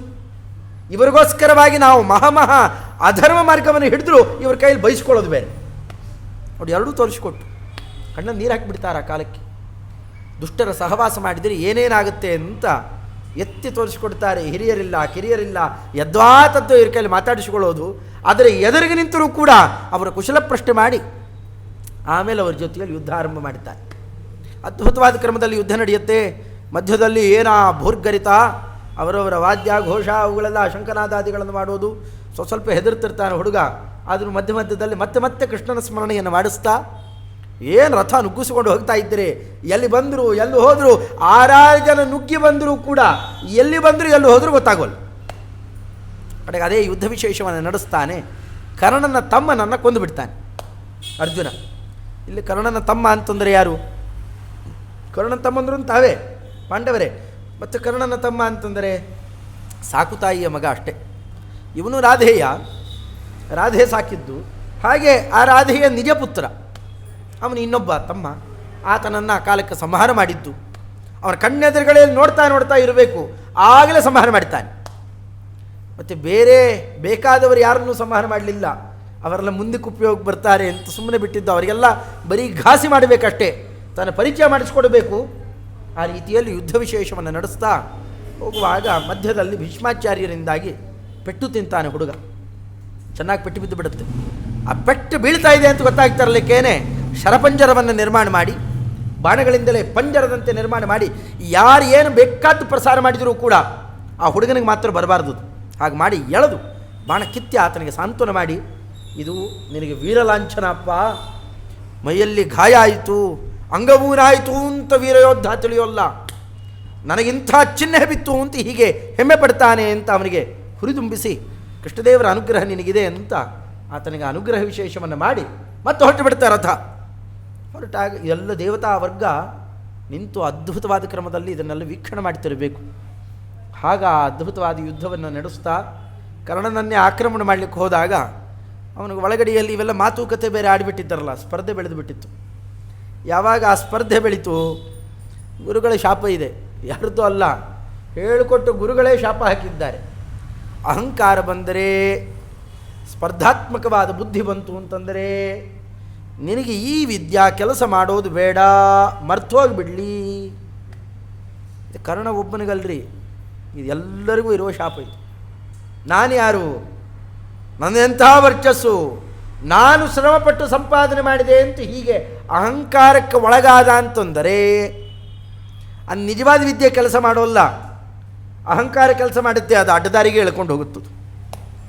ಇನ್ನೇನು ಮಾಡೋಲ್ಲ. ಮೊದಲು ಮಾಡೋದೇನು ಕೆಲಸ, ನನ್ನಷ್ಟು ತಿಳುವಳಿಕೆ ಯಾರಿಗಿದೆ, ಹಿಂದಿನವರೆಲ್ಲ ದಡ್ರು, ಈ ಬೈಕೊಂಡು ಹೊರಟುಬಿಡ್ತಾನೆ. ಅಹಂಕಾರ ಅಬದ್ಧ ಮಾರ್ಗದ ಕಡೆಯಲ್ಲಿ ಕರ್ಕೊಂಡು ಹೋಗುತ್ತದೆ. ಅದು ಹರಿವಾಯುಗಳ ಕಾರುಣ್ಯಕ್ಕೆ ಸಂಪಾದಕ ಆಗೋಲ್ಲ, ಅನ್ಯಾಯದ ಮಾರ್ಗಕ್ಕೆ ಕಾರಣ ಆಗುತ್ತೆ. ಅಂಥದ್ದೇನೇ ವಿದ್ಯೆ, ಅದು ಮರ್ತು ಹೋಗಿಬಿಡೋಣ. ಏನೇನೋ ನೆನಪು ಮಾಡ್ಕೊಳ್ಳಿಕ್ಕೆ ಹೋಗ್ತಾನೆ, ಅಷ್ಟೊಳಗಾಗಲಿ 10 ಬಾಣ ಬರ್ತಾ ಇದ್ದಾವೆ ಎದುರುಗಡೆಯಲ್ಲಿ. ಯಾವುದೋ ಅರ್ಥ ಮಾಡಿಕೊಳ್ಳಿಕ್ಕಾಗದೇನೆ ಕಡೆ ಓಡೋಗಿಬಿಡ್ತಾನೆ. ಅಶ್ವತ್ಥಾಮಾಚಾರ್ಯ ಜೋರಾಗಿ ನಕ್ಕು ಬಿಡ್ತಾರೆ ಆ ಕಾಲಕ್ಕೆ. ಬೆನ್ನು ಹಾಕಿ ಓಡೋಗ್ತಾ ಇದೆಯಲ್ಲೋ, ಯಥಾತತ್ವ ಮಾತಾಡಿದ್ಯಲ್ಲ ಕರ್ಣ, ಯಾಕೆ ಓಡೋಗ್ತೀನಿ ಅಂತಂತಾರೆ. ನೀವು ಅಲ್ಲಿ ಉತ್ತರ ಕೊಡ್ತೇನೆ ಎಂದು ಓಡೋಗ್ಬಿಟ್ಟ ಅಷ್ಟೆ. ಇಂಥದ್ದೇ ಅನೇಕ ಪ್ರಸಂಗ ನಡೆದಿದೆ ಕರ್ಣನದ್ದು. ಇದು 1 ಸತಿ 2 ಸತಿ ಅಲ್ಲಲ್ಲ. ದ್ರೌಪದಿ ದೇವಿಯರ ಸ್ವಯಂವರ ಪ್ರಕರಣದಲ್ಲಿ ಅಲ್ಲೂ ಇನ್ನೊಂದು ಕಾರಣ ಹೇಳೋಗಿರ್ತಾನೆ, ನಮ್ಮ ಬ್ರಾಹ್ಮಣರ ಜೊತೆ ಯುದ್ಧ ಮಾಡೋಲ್ಲ ಅಂತ ಹೊಟ್ಟೋಗಿರ್ತಾನೆ. ಅದರಂತೆಯೇ ಘೋಷಯಾತ್ರಾ ಪ್ರಕರಣದಲ್ಲಿ ಇಲ್ಲಿ ಎಲ್ಲ ಕಡೆಯಲ್ಲಿ ಅದಕ್ಕೆ ಕರ್ಣ ಪಲಾಯನ ಅಂತಲೇ ಭಾರಿ ಪ್ರಸಿದ್ಧಿ ಆಗೋಗಿದೆ. ಇವನಷ್ಟು ಪಲಾಯನ ಮಾಡಿದವರು ಇನ್ಯಾರೂ ಇಲ್ಲ. ನೋಡಲಿಕ್ಕೆ ಮಹಾವೀರ, ಆದರೆ ಪಲಾಯನ ಚತುರ. ಹೀಗೆ ಪಲಾಯನವನ್ನು ಮಾಡಿ ಓಡಿ ಹೋಗ್ತಾ ಇರೋದನ್ನು ನೋಡ್ತಿರಲಿಕ್ಕೆ ಜಂಗಾಬಲ ಹುಡುಗ ಹೋಗುತ್ತೆ. ಯಾರಿಗೆ? ದುರ್ಯೋಧನನಿಗೆ. ಓಹೋ, ಕರ್ಣನೇ ಹೊಟ್ಟೋಗ್ಬಿಟ್ಟ ಮೇಲೆ ಇನ್ನು ಗತಿ ಏನು ನಂದು, ಇವರೆಲ್ಲ ಅವ್ರ ಕಡೆಯವರೇ, ಇನ್ನು ನಾ ಏನು ಮಾಡಲಿ ವಿಚಾರ ಮಾಡ್ತಾ ಯುದ್ಧಕ್ಕೆ ಅಂತ ಹೋಗಿ ಸಿಕ್ಕಾಕೊಂಡ್ಬಿಡ್ತಾನೆ ಬೇರೆ. ಇನ್ನೇನು ದುರ್ಯೋಧನನ್ನು ಹಿಡಿದು ಬಿಡಬೇಕು ಅನ್ನುವಾಗ ಆ ಕಾಲಕ್ಕೆ ಭೀಷ್ಮಾಚಾರ್ಯರು ಬಂದು ಅವನನ್ನು ರಕ್ಷಣೆ ಮಾಡಿ ಅವನನ್ನು ತಡೆಗಟ್ಟಿ ಹೇಳಿಬಿಡ್ತಾರೆ, ನೋಡುವ ಆಕಳುಗಳನ್ನು ತೊಗೊಂಡು ಹೊಟ್ಟೋಗ್ಬಿಡು, ಕದಿಯೋರು ಯಾರು ಕದ್ದಿದ್ದೇರಿ, ಅದನ್ನು ಕಡೆ ಪಕ್ಷ ದಕ್ಕಿಸಿಕೊಳ್ಳೋ ಪ್ರಯತ್ನ ನಾನು ಮಾಡು, ಇವನ ಜೊತೆ ಯುದ್ಧಕ್ಕೆ ನಿಲ್ಲಬೇಡ, ನಾವು ನೋಡ್ಕೋತೇವೆ ಅಂತ. ನಾವು ನೋಡ್ಕೋತೇವೆ, ನೆನ್ಪಾಡಿ ನೀವು ಹೊಟ್ಟೋಗ್ಬಿಡು. ಆದರೆ ಆ ಕಾಲಕ್ಕೇನೆ ಅರ್ಜುನ ಇವರೆಲ್ಲರ ಮೇಲೂ ಕೂಡ ಸಂಮೋಹನಾಸ್ತ್ರವನ್ನು ಪ್ರಸಾರ ಮಾಡಿ ದುರ್ಯೋಧನನಾದಿಯಾಗಿ ಎಲ್ಲರೂ ಕೆಳಗೆ ಉರುಳು ಬೀಳಬೇಕು. ಆ ರೀತಿಯಲ್ಲಿ ಮಾಡಿ ಆಕಳುಗಳನ್ನೆಲ್ಲ ಸಂರಕ್ಷಣೆ ಮಾಡ್ತಾನೆ ಆ ಕಾಲಕ್ಕೆ. ಆಗ ಅಲ್ಲಿ ತನಕ ಕೆಲವರು ಓಡ್ಕೊಂಬರ್ತಾರೆ. ಈ ಗೋಪಾಲಕರು, ಗೋ ರಕ್ಷಕರು, ಅವರೆಲ್ಲ ಸೈನಿಕರಂತೆ ಇದ್ದವರು, ರಕ್ಷಕರಾಗಿದ್ದವರು, ಅವರೆಲ್ಲ ಓಡಿ ಬರ್ತಾರೆ ಆ ಹೊತ್ತಿಗೆ. ಅವರಿಗೆಲ್ಲ ಕೊಟ್ಟು ಕಳಿಸಿ ತೊಗೊಂಡು ಹೋಗಿಬಿಡಪ್ಪ, ಎಲ್ಲ ಊರಿನ ಕಡೆಗೆ ತೊಗೊಂಡು ಹೋಗಿಬಿಡ್ರಿ. ಅಷ್ಟೇ ಅಲ್ಲ, ಆ ಕಾಲಕ್ಕೆ ಈ ಉತ್ತರಾದೇವಿ ಹೇಳಿ ಕಳಿಸಿರ್ತಾಳೆ, ಅಣ್ಣ ನೀನು ಗೆದ್ದರೆ ನೋಡು ಆ ಕೌರವರುಗಳು ಧಾರಣೆ ಮಾಡ್ತಾರಲ್ಲ ಒಳ್ಳೊಳ್ಳೆ ವಸ್ತ್ರಗಳು, ಅವರ ಆಭರಣಗಳು, ಒಳ್ಳೊಳ್ಳೆ ಮುದ್ರಿಕೆಗಳನ್ನು ಧಾರಣೆ ಮಾಡ್ತಾರೆ, ಉಂಗುರಗಳು ತುಂಬ ಚೆನ್ನಾಗಿರುತ್ತಂತೆ, ಏನಾರು ಒಂದು ಲಾಂಛನ ತೊಗೊಂಡು ಬಾ. ಅವಳು ಸುಮ್ಮನೆ ಹಾಸ್ಯಕ್ಕೆ ಹೇಳಿದ್ಲು ಅದನ್ನು. ಇವನು ಹಣೆ ಬರ ಗೊತ್ತಿತ್ತು ಅದನ್ನು, ಹಾಸ್ಯಕ್ಕೆ ಹೇಳಿದರೆ ಅರ್ಜುನ ಅದನ್ನು ನೆನಪಿನಲ್ಲಿ ಇಟ್ಕೊಂಡಿದ್ದವನು. ಹೋಗಪ್ಪ ಹೋಗು, ನೋಡು ಆ ಬ್ರಾಹ್ಮಣೋತ್ತಮರು 3 ಜನ, ಅವ್ರ ತಂಟೆಗೆ ಹೋಗಬೇಡ. ಅದರಂತೇನೆ ಭೀಷ್ಮಾಚಾರ್ಯರ ತಂಟೆಗೆ ಹೋಗಬೇಡ. ಸಹ ತಜ್ಜಾನಾತಿ, ಅವರದನ್ನೆಲ್ಲ ಅರ್ಥ ಮಾಡಿಕೊಂಡವರು. ಕುರೂನ್ ಜಿಗ್ಯೆ, ಸಮಸ್ತ ಕುರುಗಳನ್ನು ಗೆದ್ದು ಸರ್ವಾನ್ ದ್ವೈರಥೇನೈವ ಸಕ್ತಾನ್, 2 ರಥದಂತೆ ಒಟ್ಟೊಟ್ಟಿಗೆ ಬರ್ತಾ ಇದ್ದವರು ಒಟ್ಟಿಗೆ 6 ರಥಿಕರು ಒಟ್ಟಿಗೆ ಬಂದಾಗ ಸಂಮೋಹನಾಸ್ತ್ರದಿಂದಾಗಿ ಗೆದ್ದು ಅವನ್ನೆಲ್ಲ ಉರುಳಿಸಿಬಿಟ್ಟಿದ್ದೇನೆ. ಆದರೆ ವಿಜ್ಞಾನಾಸ್ತ್ರ ಗೊತ್ತು ಭೀಷ್ಮಾಚಾರ್ಯರಿಗೆ. ಅವ್ರ ತಂಟೆಗೆ ಮಾತ್ರ ಹೋಗಬೇಡ, ಸಿಕ್ಕಾಕೊಂಡ್ಬಿಡ್ತೀವಿ ಮತ್ತೆ. ಅವ್ರ ತಂಟೆಗೆ ಹೋಗಬೇಡ. ಇನ್ನು ಬೇರೆ ಈ ಬ್ರಾಹ್ಮಣೋತ್ತಮರು ಗುರುಸ್ಥಾನಿಯರು, ಅವ್ರ ತಂಟೆಗೆ ಹೋಗಬೇಡ. ಇನ್ನು ಯಾರ್ಯಾರ್ದು ಏನೇನು ಹುಟ್ಟಿದ್ದೋ ಬಿಚ್ಚಿದ್ದೋ ಏನೇನು ಬೇಕಾದ್ರೆ ತೊಗೊಂಬ ಅಂತ. ನಾನು ಹೊದ್ಕೊಂಡಿದ್ದು ಮಾಡಿದ್ದ ಅಷ್ಟೇ ಅಲ್ಲ, ಯಾವ್ದು ಬೇಕಾದ್ರೆ ದುರ್ಯೋಧನ ಎಲ್ಲ ವಸ್ತ್ರ ತೊಗೊಂಡ್ಬಿಡ್ತಾನೆ. ಚೆನ್ನಾಗಿದೆ ವಸ್ತ್ರ ಅಂತ. ರಾಜನ ವಸ್ತ್ರ ಇಲ್ಲದೆ ಹೋಗ್ಬೇಕು ನೋಡಿರಿ. ಅವನು ಹಸ್ತಿನಾವತಿ ಪಟ್ಟಣ ತನಕ ಅವರವ್ರನ್ನ ಕಾಡಿ ಬೇಡಿ ಉಟ್ಕೊಂಡು ಹೋಗ್ಬೇಕಷ್ಟೇ. ಇಂಥ ದುರವಸ್ಥೆ. ದ್ರೌಪದಿ ದೇವಿಯರ ವಸ್ತ್ರಾಪಹರಣಕ್ಕೆ ಪ್ರಯತ್ನ ಮಾಡಿದ್ನಲ್ಲ, ನೋಡಿ ವಸ್ತ್ರ ಹೋಗಿಬಿಡುತ್ತ. ಅಂಥ ಕ್ರಮದಿಂದಾಗಿ ಕಾಲಕ್ಕೆ ಎಲ್ಲ ಅವರ ಆ ಉಂಗುರಗಳು ಇಷ್ಟ ರಾಶಿ ಹೊತ್ಕೊಂಡ್ಬಿಡ್ತಾನೆ ಹುಡುಗ. ಕ್ಷಣಾರ್ಥದಲ್ಲಿ ಅವ್ರದ್ದು ಇವ್ರದ್ದು ಹೆದರ್ಕೊಂಡೇ ಎಲ್ಲ ತೊಗೊಂಡ್ಬಂದ್ಬಿಡ್ತಾನೆ. ರಥದಲ್ಲಿ ಹಾಕ್ಕೊಂಡಿದ್ದು ತತ್ಕಾಲಕ್ಕೆ ಅಲ್ಲಿ ಯಾರು ದೂತಗಳೆಲ್ಲ ಬಂದಿದ್ದಾರಲ್ಲ, ಅವರಲ್ಲಿ ಸುದ್ದಿ ಹೇಳಿ ಕಳಿಸಿಬಿಡ್ತಾನೆ. ನೋಡು ಇದನ್ನೆಲ್ಲ ಗೆದ್ದಿದ್ದು ಯಾರು ಅಂದರೆ ಭೂಮಿಂಜಯ, ಹೆಸರು ಸಾರ್ಥಕವಾಗಿದೆ, ಅವನು ಭೂಮಿಂಜಯ. ಇಡೀ ಭೂಮಂಡಲವನ್ನು ಈ ವಿರಾಟ ನಗರಿ ಅದರಲ್ಲಿ ಬಂದ ಆಪತ್ತನ್ನು ಆತ ಗೆದ್ದು ಕೊಟ್ಟಿದ್ದಾನೆ. ಆಕಳನ್ನು ಸಂರಕ್ಷಣೆ ಮಾಡಿದ್ದಾನೆ. ಎಲ್ಲ ಕೌರವರನ್ನು ಬಡಿದು ಓಡಿಸಿದ್ದಾನೆ. ಇದು ವಿಚಿತ್ರ, ಕನಸಿನಲ್ಲೂ ಕೂಡ ಊಹೆ ಮಾಡಲಿಕ್ಕೆ ಸಾಧ್ಯ ಇಲ್ಲ, ನಡೆದು ಹೋಗಿಬಿಡುತ್ತದೆ. ಇಂತಹ ಪ್ರಕರಣವನ್ನು ನಡೆಸ್ತಾ ಸುದ್ದಿ ಹೇಳಿ ಕಳಿಸ್ಕೊಟ್ಬಿಟ್ರು. ಅಷ್ಟರೊಳಗೆ ಮತ್ತೆ ವೇಷಭೂಷೆ ಎಲ್ಲ ಬಿಚ್ಚಬೇಕಲ್ಲ, ಮತ್ತೆ ಯಥಾವತ್ತಾಗಿ ಬರಬೇಕಲ್ಲ. ಮತ್ತದು ಎಲ್ಲಿ ಹೊರಟು ಬಿಡ್ತು, ಶಮಿ ವೃಕ್ಷದ ಕಡೆಗೆ ಹೊರಟೋಗಿಬಿಟ್ರು. ಸ್ಮಶಾನ ದೊಡ್ಡ ಶಮಿ ವೃಕ್ಷ, ಅಲ್ಲಿಗೆ ಮತ್ತೆ ಹಿಂತಿರುಗಿ ಹೋಗೋಣ. ಆ ಕಾಲದಲ್ಲಿ ಹೋಗ್ತಾ ಅಲ್ಲಿ ಮುಮೋದ ಪುತ್ರೇಣ ಜಿತಾಯಿತಿ ಸ್ಮ ತದಾಹ ಷಂಡೇನ ಜಿತಾನ್ಯುಧಿಷ್ಠಿರ. ಅಲ್ಲಿ ಎಲ್ಲೂ ಹೋದರೂ ಕ್ರಮ. ಮೂಲ ಭಾರತ ನೋಡಬೇಕು, ಬಹಳ ವಿಸ್ತಾರ ಇದೆ. ಅವರು ಹೇಗೆಲ್ಲ ಬಿಚ್ಚಿಟ್ಟಿದ್ರು ಹಾಗೇನೆ ಎಲ್ಲ ತನ್ನ ಆಭರಣಗಳಾಗಲಿ ತನ್ನ ಆಯುಧಗಳು ಎಲ್ಲ ಬಿಚ್ಚಿಟ್ಟು ಆ ಜಾಘೋಷ ಏನು ಕಟ್ಟಿದ್ದಿತ್ತು ಆ ಹಗ್ಗ ಅದನ್ನೆಲ್ಲ ಬಿಚ್ಚಿ ಮತ್ತೆ ದೇವತೆಗಳಿಗೆ ನಮಸ್ಕಾರ ಮಾಡಿ ಮತ್ತು ಅದೇ ರೀತಿಯಲ್ಲಿ ಕಟ್ಟಿ, ಈಗಂತೂ ಹತ್ತಿ ಇಡ್ಲಿಕ್ಕೇನು ತೊಂದರೆ ಇಲ್ಲಲ್ಲಪ್ಪ, ಈ ಮಾತು ಕೇಳ್ತೀಯಲ್ಲ, ನಕ್ಕು ಬಿಟ್ಟ, ಕೈ ಮುಗಿದು ಬಿಟ್ಟ ಅಷ್ಟೇನೆ ಉತ್ತರ ಕುಮಾರ. ತೆಗೆದು ತಾನೇ ಮೇಲುಗಡೆಯಲ್ಲಿ ಬಂಧನ ಮಾಡ್ತಾನೆ, ಕೆಳಗಡೆಯಿಂದ ಎಬ್ಬಿಸಿಕೊಡೋಣ. ಹೇಗಿತ್ತು ಹಾಗೆ ಕಟ್ಟಿದ್ರು. ಪ್ರದಕ್ಷಿಣೆ ಹಾಕ್ಕೊಂಡು ಹೋಗಿದ್ದರು. ಪ್ರದಕ್ಷಿಣೆ ಹಾಕ್ಕೊಂಡೆ ನಮಸ್ಕಾರ ಮಾಡಿ ಕೈ ಮುಗಿದು ಬಿಡ್ತಾರೆ. ಅಸ್ತ್ರಾಭಿಮಾನಿ ದೇವತೆಗಳಿಗೆಲ್ಲ ನಮಸ್ಕಾರ ಮಾಡಿ ಮತ್ತೆ ಹಿಂತಿರುಗಿ ಬರೋಣ. ಎಲ್ಲಿ ಹೋದರೂ ಶಿಸ್ತು, ಎಲ್ಲಿ ಹೋದರೂ ಕೂಡ ಅತ್ಯದ್ಭುತವಾದ ಧರ್ಮ ಪ್ರಜ್ಞೆ. ಇದು ಪಾಂಡವರ ಸ್ವಭಾವ. ಇದು ಅಂಥದ್ದನ್ನು ಅರ್ಜುನ ನಡೆಸ್ತಾ ಸಾವಕಾಶ, ಇನ್ನೇನು ಅದನ್ನೇನು ಓಡ್ಕೊಂಡು ಬರಬೇಕಾಗಿಲ್ಲ. ಸಾವಕಾಶ ಅಲ್ಲಿ ಅವ್ರ ಧ್ವಜ ಗಿಜ ಎಲ್ಲ ತೆಗೆದು ಹಾಕಿದ್ರು, ಇವ್ರ ಧ್ವಜ ಇತ್ತು ಸೇರಿಸಿದ್ರು. ಹೋಗೋವಾಗಿ ಹಾಗಿತ್ತೋ ಬರೋವಾಗಲೂ ಹಾಗೆ ಇದ್ದಾರೆ. ಮತ್ತೆ ಅಷ್ಟು ವ್ಯವಸ್ಥೆ. ಸಾರಥ್ಯವನ್ನು ಮತ್ತು ನಮ್ಮ ಬೃಹನ್ನಳೆಯ ಮಾಡ್ತಾ ಇದ್ದಾಳೆ. ಬೃಹನ್ನಳೆಯದ್ದೇ ಸಾರಥ್ಯ ಹಿಂದ್ಗಡೆ ಈತ ಇದ್ದು ಬಿಟ್ಟಿದ್ದಾನೆ. ಆ ಬೆಪ್ಪ ಕೂತು ಬಿಟ್ಟಿದ್ದಾನಷ್ಟೇ. ಒಂದೊಂದು ನೆನೆಸಿಕೊಳ್ತಾ ಇದ್ದಾನೆ. ಏನು ಯುದ್ಧ, ಮೈ ರೋಮಾಂಚನ ಆಗತಕ್ಕಂತಹ ಕ್ರಮ, ಮೈಯಲ್ಲಾಗಿರ್ತಕ್ಕಂತಹ ನಾನಾ ತರಹದ ಗಾಯದ ವರ್ಣದ ಕಲೆಗಳು. ಆ ಒಂದೊಂದು ವರ್ಣ ಅದು ಉರಿತಾ ಇದ್ದಾಗಲೂ ಅವನಿಗೆ ಆನಂದೋದ್ರೇಕ ಆಗಬೇಕಂತೆ. ಇಂಥ ಕೆಲಸ ನಾನು ಮಾಡಿದೆ, ಇವತ್ತು ನಾನೊಬ್ಬ ವೀರನಾದೆ. ಯಾಕೆ ಇವೆಲ್ಲ ಗೊತ್ತೇ ಇರಲಿಲ್ಲ, ಪರಿಚಯ ಇರಲಿಲ್ಲ ಹುಡುಗನಿಗೆ. ಸಾಧನೆ ಮಾಡಿಸಿ ಕರ್ಕೊಂಬರ್ತಾ ಇರೋಣ. ಸುದ್ದಿ ಮುಟ್ಟಿತು. ಯಾವಾಗ ವಿರಾಟ ರಾಜ ಒಳಗೆ ಆರ್ತಿ ಗಿರ್ತಿ ಎತ್ತು ಒಳಗೆ ಕರ್ಕೋತಿರ್ಲಿಕ್ಕೆ ಸುದ್ದಿ ಹೇಳಿದ್ದರಲ್ಲಿ ಇಲ್ಲ. ಅದನ್ನು ಈ ರೀತಿಯಲ್ಲಿ ಉತ್ತರ ದಿಕ್ಕಿನಲ್ಲಿ ಕೌರವರೆಲ್ಲ ಆಕ್ರಮಣ ಮಾಡಿದ್ರು. ನಿಮ್ಮ ಹುಡುಗ ಹೋಗಿದ್ದಾನೆ. ಯಾರು ಹೋದರು ಜೊತೆಯಲ್ಲಿ? ಬೃಹನ್ನಳೆ ಹೋಗಿದ್ದಾಳೆ. ನಾಟ್ಯ ಹೇಳಿಕೊಡೋಳು ಗೋವಿಂದ ಅಂತ. ನನ್ನ ಪುತ್ರ ಬದುಕಿದ್ದಾನೋ ಸತ್ತಿದ್ದಾನೋ ಮೊದಲು ನೋಡ್ರಪ್ಪ. ಅವು ಬದುಕಿರೋದು ಮತ್ತು ಬಹಳ ದುಸ್ತರ್ನೆ, ಮತ್ತು ಈತನೂ ಕಳ್ಕೊಂಡ, ಗತಿ ಏನು ಮುಂದೆ ಅಂತ ವಿಚಾರ ಮಾಡ್ತಾ ಇರೋಣ. ಸ್ವಲ್ಪ ಹೊತ್ತಿಗಾಗಲೇ ಸುದ್ದಿ ಬಂತು. ಬಟ್ ಅವರು ಬಂದು ಮಧ್ಯಾಹ್ನ ಮನೆಯೊಳಗೆ ಸೇರೋದ್ರೊಳಗೆ ಇಷ್ಟು ಸುದ್ದಿ ಬಂದು ಹೋಗಿದೆ. ಅಷ್ಟೂ ಕೌರವರನ್ನ ಹಿಮ್ಮೆಟ್ಟಿಸಿದ್ದಾಗೋಗಿತ್ತು. ಸುದ್ದಿ ಬಂತ ಆ ಕಾಲಕ್ಕಾಗಲೇ. ಒಬ್ಬ ಕುದುರೆ ಸವಾರ ಒಬ್ಬ ಬಂದ, ಸುದ್ದಿ ತಿಳಿಸ್ಬಿಟ್ಟ. ಇಲ್ಲ, ನಿಮ್ಮ ಹುಡುಗನೇ ಎಲ್ಲವನ್ನು ಗೆದ್ದಿದ್ದಾನೆ. ಮುಮೋದ ಪುತ್ರೇಣ ಜಿತಾಯಿತು ಸ್ಮ. ನಿಮ್ಮ ಹುಡುಗನೇ ಸಮಸ್ತ ಕೌರವರನ್ನ ಗೆದ್ದಿದ್ದಾನೆ. ವಿಮರ್ಶೆ ಮಾಡಬೇಕು ಬೇಡ್ರಿ. ವಿರಾಟ ರಾಜ ಕುಣಿದಾಡಿಬಿಟ್ಟ ಅಷ್ಟೆ. ಹೇಗೆ ಸಾಧ್ಯ, ಏನೋ ಆಗಿದೆ. ನನ್ನ ಮಗ ಅಲ್ವಾ, ಅದಕ್ಕೆ ಗೆದ್ದಿದ್ದಾನೆ ಅಂತ ಅಂದ್ಕೊಂಡು ತಾನೇ ಇಲ್ಲಿ ಕಟ್ಟಿಸ್ಕೊಂಡು ಸೋತಿದ್ದಾನಲ್ಲಿ ವಿಚಾರ ಮಾಡಲಿಲ್ಲ. ಈ ಅಭಿಮಾನ ದುರಭಿಮಾನ ಏನೇನು ಮಾಡಿಸ್ಬಿಡುತ್ತೆ ಅನ್ನೋದಕ್ಕೆ ಇದೊಂದು ಒಳ್ಳೆಯ ದೃಷ್ಟಾಂತ. ಇಷ್ಟೆಲ್ಲ ಆಗ್ತಿರ್ಲಿಕ್ಕೆ ಸ್ವಾಮಿಗಳೇ ಭಾಳ ಖುಷಿ ಆಗ್ತಾ ಇದೆ ನನಗೆ. ಒಂದು ಆಟ ಆಡೋಣ ಬನ್ನಿ. ಈ ಖುಷಿ ಆದಾಗ ಒಬ್ಬೊಬ್ಬರಿಗೂ ಒಂದೊಂದೊಂದು ಚಟ ಇರುತ್ತಂತೆ. ಹಾಗೆ ವಿರಾಟ ರಾಜನಿಗೆ ಒಂದು ಆಟ ಆಡೋಣ ಬನ್ನಿರಿ ಅಂತ ಕರೀತಾನೆ. ಆಗ ಚೆನ್ನಾಗಿ ಬೈತಾನೆ ಧರ್ಮರಾಜ. ದ್ಯೂತದಿಂದ ಯಾರು ಉದ್ಧಾರ ಆದರು? ನಳಮಹಾರಾಜ ಆಗಲಿ, ಅದರಂತೇನೆ ಯುಧಿಷ್ಠಿರ ಮಹಾರಾಜ ಎಲ್ಲ ತಂದೆಯೆಲ್ಲ ಚರಿತ್ರೆ ಹೇಳ್ಕೊತಾ ಎಲ್ಲರೂ ಹಾಳಾಗಿದ್ದು ದ್ಯೂತದಿಂದಲೇ. ಈ ದ್ಯೂತವನ್ನು ಹೀಗೆ ಆಡಬಾರ್ದು, ಅದನ್ನು ಈ ರೀತಿಯಲ್ಲಿ ಮಾಡಿ ಹಾಳಾಗುತ್ತಾರೆ ಅಂತ ನಾನಾ ಕ್ರಮದಲ್ಲಿ ಹೇಳಿ ಮತ್ತೆ ಆಟಕ್ಕೆ ಕೊಡ್ತಾರೆ. ಒಂದೋ ಎರಡೋ ದಾಳ ಹಾಕಿದ್ದಾರಷ್ಟೇ. ಶುರುವಾಯಿತು. ನೋಡಿದ್ಯಾ, ನೀವೆಲ್ಲ ಒಂದು ಕಡೆಯಿಂದ ನನ್ನ ರಕ್ಷಣೆ ಮಾಡಿದಿರಿ, ನಮ್ಮ ಹುಡುಗ ಹೇಗಿದ್ದಾನೆ. ಇಡೀ ಕೌರವ ಸೇನೆಯನ್ನು ಹಿಮ್ಮೆಟ್ಟಿಸಿ ಆಕಳನ್ನು ಕರ್ಕೊಂಡ್ಬರ್ತಾ ಇದ್ದಾನೆ ಅಂದ ಮೇಲೆ ಎಂಥ ವೀರನಿಗೆ ಜನ್ಮ ಕೊಟ್ಟಿದ್ದೇನೆ. ಸ್ವಲ್ಪ ಕೊಚ್ಚಿಕೊಳ್ಳಿಕ್ಕೆ ಶುರು ಮಾಡಿದ ವಿರಾಟ ರಾಜ. ತಡಿಲಿಕ್ಕಾಗತ್ತೇನೆ ಆ ಕಾಲಕ್ಕೆ? ಅಲ್ಲಿ ತನಕ ಯಾಕೆ ಅವತ್ತು ಮುಗಿದೋಗಿದೆ. ಅದು ಶುಶ್ರೂಷಾ ವೃತ್ತಿ ಅಂತ ಅನ್ನೋದು ಹಿಂದಿನ ದಿವಸಕ್ಕೆ ಮುಗಿದೋಗಿದೆ, ಅವತ್ತಿಲ್ಲ.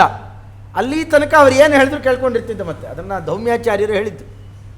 ನೀವು ಶುಶ್ರೂಷಾವೃತ್ತಿಯನ್ನು ಮಾಡುವಾಗ ರಾಜ ಏನು ಹೇಳ್ತಿದ್ರು, ಎದುರುಗಡೆ ಇರೋ ಕುದುರೆನ ಕತ್ತೆ ಅಂತಂದ್ರೆ ಹೌದು ಅಂತ ಒಪ್ಪಬೇಕು, ಅಥವಾ ಕತ್ತೆ ಅಂತ ತೋರಿಸಿ ಕುದುರೆ ಅಂತಂದರೆ ಏನು ಹೇಳ್ತಿದ್ರು ಸುಮ್ಮನೆ ಕೇಳ್ತಾ ಇರಬೇಕಷ್ಟೇ.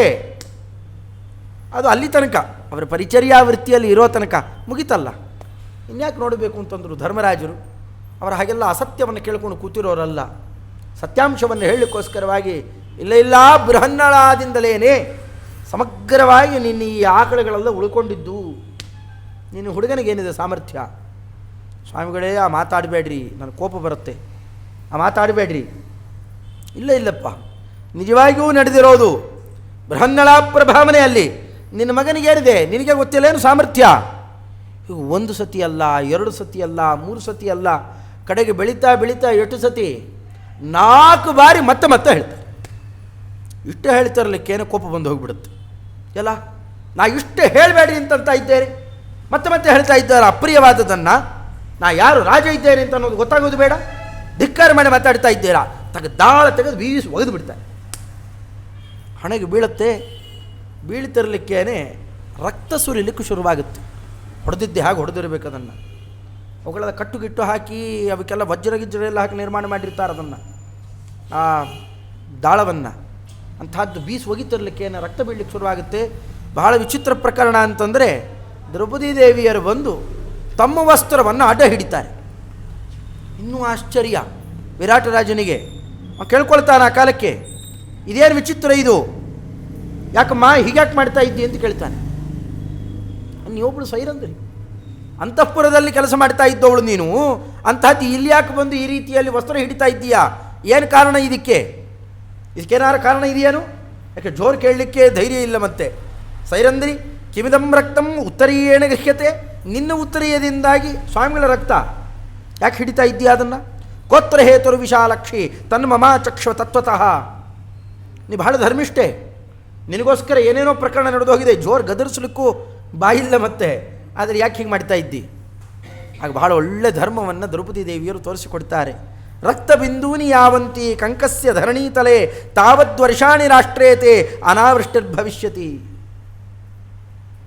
ಬಹಳ ಸುಲಭ ಸಂಸ್ಕೃತಿ, ಇದೇನು ಹೆಚ್ಚು ಕಷ್ಟ ಇಲ್ಲ. ಎಷ್ಟು ಸುಲಭವಾಗಿ ಅಂತಾಳದನ್ನು. ಎಷ್ಟೆಷ್ಟು ರಕ್ತದ ಹನಿ ಬೀಳುತ್ತೋ ಅಷ್ಟು 1000 ವರ್ಷಗಳ ತನಕ ನಿನ್ನ ರಾಜ್ಯದಲ್ಲಿ ಮಳೆ ಬೀಳೋಲ್ಲ, ಎಚ್ಚರಿಕೆ ಇರಲಿ. ಯಾಕೆ ಹಾಗ್ಯಾಕಾಗುತ್ತೆ? ಅದಕ್ಕಂತಾಳೆ. ಅದಕ್ಕೆ ಕಾರಣ ಬೇರೆ ಏನೂ ಅಲ್ಲ. ಯೋ ಯತೀಶಂ ನಿಯಮ್ಯೇತ ಸಹಸ್ರಂ ಯಾತನಾಯಮೇ. ಯಾರು ಯತಿಗಳನ್ನು ನಿಯಮನ ಮಾಡ್ತಾರಲ್ಲ ಅವರಿಗೆ ಹಿಂಸೆ ಕೊಡ್ತಾರೆ, ಅಂಥವರಿಗೆ ತೊಂದರೆ ಕೊಡ್ತಾರೆ, ಅವ್ರಿಗೆ ಹೊಡೆಯೋದು ಬಡಿಯೋದು ಹಿಂಸಾದಿಗಳನ್ನು ಕೊಟ್ಟರು ಅಂತಂದರೆ ಅವರಿಗೆ ಬೇಕಾಷ್ಟು ತರಹದಲ್ಲಿ ಯಮಯಾತನ ಅನ್ನೋದು ನಡೆಯುತ್ತೆ. ಹೀಗೆ ಅದನ್ನು ತೋರಿಸ್ತಾ ತಾವಂತಹ ಪಿತೃಲೋಕಸ್ಥಾಹ ಪಿತರಃ ಪ್ರಪತಂತ್ಯದ. ಅಷ್ಟೇ ಅಲ್ಲ, ಎಷ್ಟು ರಕ್ತ ಹೊರಗೆ ಬೀಳುತ್ತೋ, ಎಷ್ಟು ಮಣ್ಣಿನ ಧೂಳಿನ ಕಣ ಒದ್ದೆ ಆಗುತ್ತೆ ಆ ರಕ್ತದಿಂದಾಗಿ, ಪಾಂಸು ಅಂತಂತಾರೆ ಅದಕ್ಕೆ. ಅದು ಎಷ್ಟೆಷ್ಟು ಒದ್ದೆ ಆಗುತ್ತೋ, ಯತೌ ರಕ್ತಂ ದರ್ಶಯತಿ ಯಾವತ್ ಪಾಂಸುಹು ಅಗೃಹ್ಯತ ತಾವಂತಃ ಪಿತೃಲೋಕಸ್ಥಾಹ. ಅಲ್ಲಿ ಎಷ್ಟು ಧೂಳಿನ ಕಣ ರಕ್ತದಿಂದಾಗಿ ಸಿಕ್ತಾಗಿದೆ, ಒದ್ದೆ ಆಗಿದೆ, ಅಷ್ಟು ಪಿತೃಗಳು ಎಲ್ಲೆಲ್ಲಿರ್ತಾರೋ ಎಲ್ಲ ಯಮಲೋಕಕ್ಕೆ ಬೀಳ್ತಾರೆ. ಅದು ಆಗಬಾರದು ಅಂತನ್ನೋ ದೃಷ್ಟಿಯಲ್ಲಿ ಹಿಡಿತಾ ಇದ್ದೇನೆ. ವೇಷ ಬೇರೆ, ಮಾತು ಬೇರೆ, ಧರ್ಮಶಾಸ್ತ್ರ ಪ್ರಾಯ ದೊಡ್ಡ ದೊಡ್ಡ ಜ್ಞಾನಿಗಳಿಗೂ ಇಷ್ಟು ಪರಿಚಯ ಇರೋಲ್ಲ, ಅಷ್ಟು ಮಾತಾಡ್ತಾ ಇದ್ದ. ಅವು ಯಾಕೆ ವಿರುದ್ಧ ಮಾತಾಡಬೇಕಾಗಿತ್ತು? ಅದಕ್ಕೆ ನಾನು ಹೀಗೆ ಮಾಡಿದೆ ಅಂತೇನೋ ತಾನೇ ಸಮರ್ಥನೆ ಮಾಡಿಕೊಳ್ತಾ ಇದ್ದಾನೆ. ಅಷ್ಟರೊಳಗೆ ಅದನ್ನು ಒರೆಸಿಕೊಂಡ್ರು, ಹಿಡ್ಕೊಂಡು ಬಿಟ್ಟರು. ಆ ಕಾಲಕ್ಕೆ ಇಷ್ಟು ನಡೀತಾ ಇದೆ, ಅಷ್ಟರೊಳಗಾಗಲೇ ಬಂತು. ಏನು ಭಾರೀ ಸ್ವಾಗತ ಮಾಡ್ತಾ ಇದ್ದಾರೆ, ವಾದ್ಯ ಘೋಷ ಎಲ್ಲ ಕೇಳಿಸ್ತಾ ಇದೆ. ಆ ಕಾಲಕ್ಕೆ ಕುಣಿತಾ ಹೋದ. ಆ ಕಾಲಕ್ಕೆ ವಿರಾಟರಾಜನಿಗೊಂದು ಸೂಚನೆ ಕೊಡ್ತಾರೆ ಸ್ವಾಮಿಗಳು. ನೋಡಪ್ಪ, ಬೃಹನ್ನಳ ಮಾತ್ರ ಒಳಗೆ ಪ್ರವೇಶ ಮಾಡೋದು ಬೇಡ, ನಿನಗೆ ಭಾರೀ ಆಪತ್ತು ಕಾದಿದೆ, ಅದರಿಂದ ಬೃಹನ್ನಳ ಪ್ರವೇಶ ಮಾಡೋದು ಬೇಡ. ಏನೋ ಅಂತಾರಪ್ಪ, ಇದೇನೋ ಹೆಣ್ಮಗಳೇನೋ ಅಂತಾಳೆ, ಇವರೇನೋ ಅಂತ ಏನೇನು ಪ್ರಸಂಗನೋ ಹೊಡೆದು ಬಿಟ್ಟಿದ್ದೇನೆ, ಓಲೆ ಅದೊಂದು ಮಾತು ಕೇಳಿದ್ರಾಯ್ತು ಅಂತ ಅರ್ಥ ಆಗಿಲ್ಲ ಹಿಂದೆ ಮುಂದೆ. ಸರಿ ಆಗಲಿ ಅಂತ ಹೇಳಿ ಮಗನನ್ನು ಮಾತ್ರ ಒಳಗೆ ಕರೆಸಿಕೊಂಡು, ಅಷ್ಟರೊಳಗಾಗಲಿ ಉತ್ತರಾದೇವಿ ಬರಬೇಕು, ಬಂದು ಗುರುಗಳೇ ಅಂತ ಕೆಲಸ ಮಾಡಿದ್ದೇನೆ ಅಂತ ಅವಳು ಮೆಲ್ಲಿಗೆ ಆ ಕಡೆ ಕರ್ಕೊಂಡು ಹೊರಟೋಗಿಬಿಡಬೇಕು. ಇಂಥದ್ದೊಂದು ವ್ಯವಸ್ಥೆಯನ್ನು ನಿರ್ಮಾಣ ಮಾಡಿಕೊಂಡ್ರು. ಆ ಕಾಲಕ್ಕೆ ಬರ್ತಿರ್ಲಿಕ್ಕೇನೆ ಮಗನನ್ನು ಹಿಡಿದು ಅಪ್ಪಿ ಮುದ್ದಾಡ್ತಾ ವವಂದೇ ಸಪಿತುಪಾದವು ಕಂಕಂಚಾಪ್ಯುಪತಿಷ್ಠತಃ. ಆ ಕಾಲಕ್ಕೆ ಬಂದ ಭೂಮಿಂಜ ಅಲ್ಲಿ ಹೋಗೋ ತನಕ ಅವನು ಇದ್ದ ವರ್ಚಸ್ಸೇ ಬೇರೆ. ಈಗ ಬಂದಾಗ ಅವನ ಮುಖದಲ್ಲಿ ಅವನ ತೇಜಸ್ಸು, ಅವನು ಕಾಣಿಸ್ತಾ ಇರೋ ವರ್ಚಸ್ಸು ಅದು ಬೇರೆಯೇ. ಎಂಥ ಗಾಂಭೀರ್ಯ, ಹೊಳಿತಾ ಇದ್ದಾನೆ ಹುಡುಗ. ಬಹಳ ಹೆಮ್ಮೆ ಅಂತ ಅನ್ನಿಸ್ತು ವಿರಾಟರಾಜನಿಗೆ. ನಮಸ್ಕಾರ ಮಾಡ್ತಿರಲಿಕ್ಕೇನು ಆಲಿಂಗನ ಮಾಡಿಕೊಳ್ಳಿಕ್ಕೆ ಹೋಗ್ತಾನೆ, ಸ್ವಾಮಿಗಳಿಗೂ ನಮಸ್ಕಾರ ಮಾಡ್ತಾನೆ, ನೋಡ್ತಾನೆ. ಈಗ ಪರಿಚಯ ಆಗಿದೆ, ಹಿಂದೆ ನೋಡಿದ ಬರೀ ಸ್ವಾಮಿಗಳಲ್ಲ, ಈಗ ಅದು ಧರ್ಮರಾಜರು ಅಂತ ಪರಿಚಯ ಆಗಿದೆ. ತಲೆ ಎತ್ತಿ ನೋಡ್ತಾನೆ, ಹಣೆ ತುಂಬ ರಕ್ತ ಇದೆ.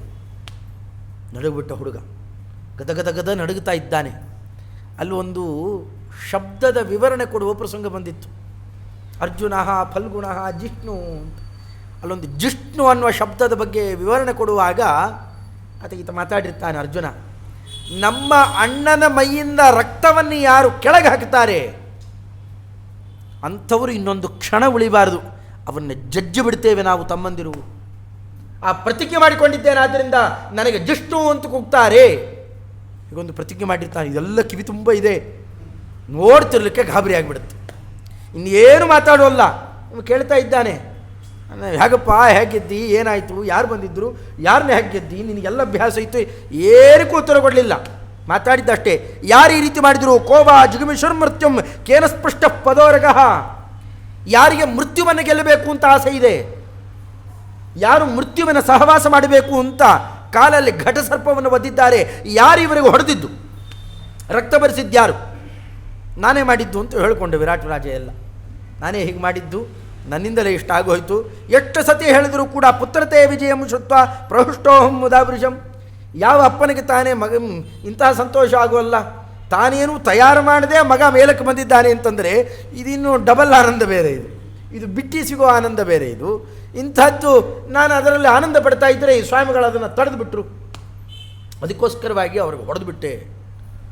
ಮೊದಲು ಕ್ಷಮಾಪಣೆ ಕೇಳಪ್ಪ ಅಂತ, ಮೊದಲು ಕ್ಷಮೆ ಕೇಳಪ್ಪು, ಹೀಗೆ ಮಾಡಬಾರದು. ಮಾತ್ವಂ ಬ್ರಹ್ಮವಿಷಂ ಘೋರಂ ಸಮೂಲಂ ಉಪನಿರ್ತಹೇತ್. ಇಡೀ ವಂಶ ನಾಶ ಮಾಡಿಬಿಟ್ಟಿತ್ತು, ಮೊದಲು ಕಾಲಿಗೆ ಬಿಡು.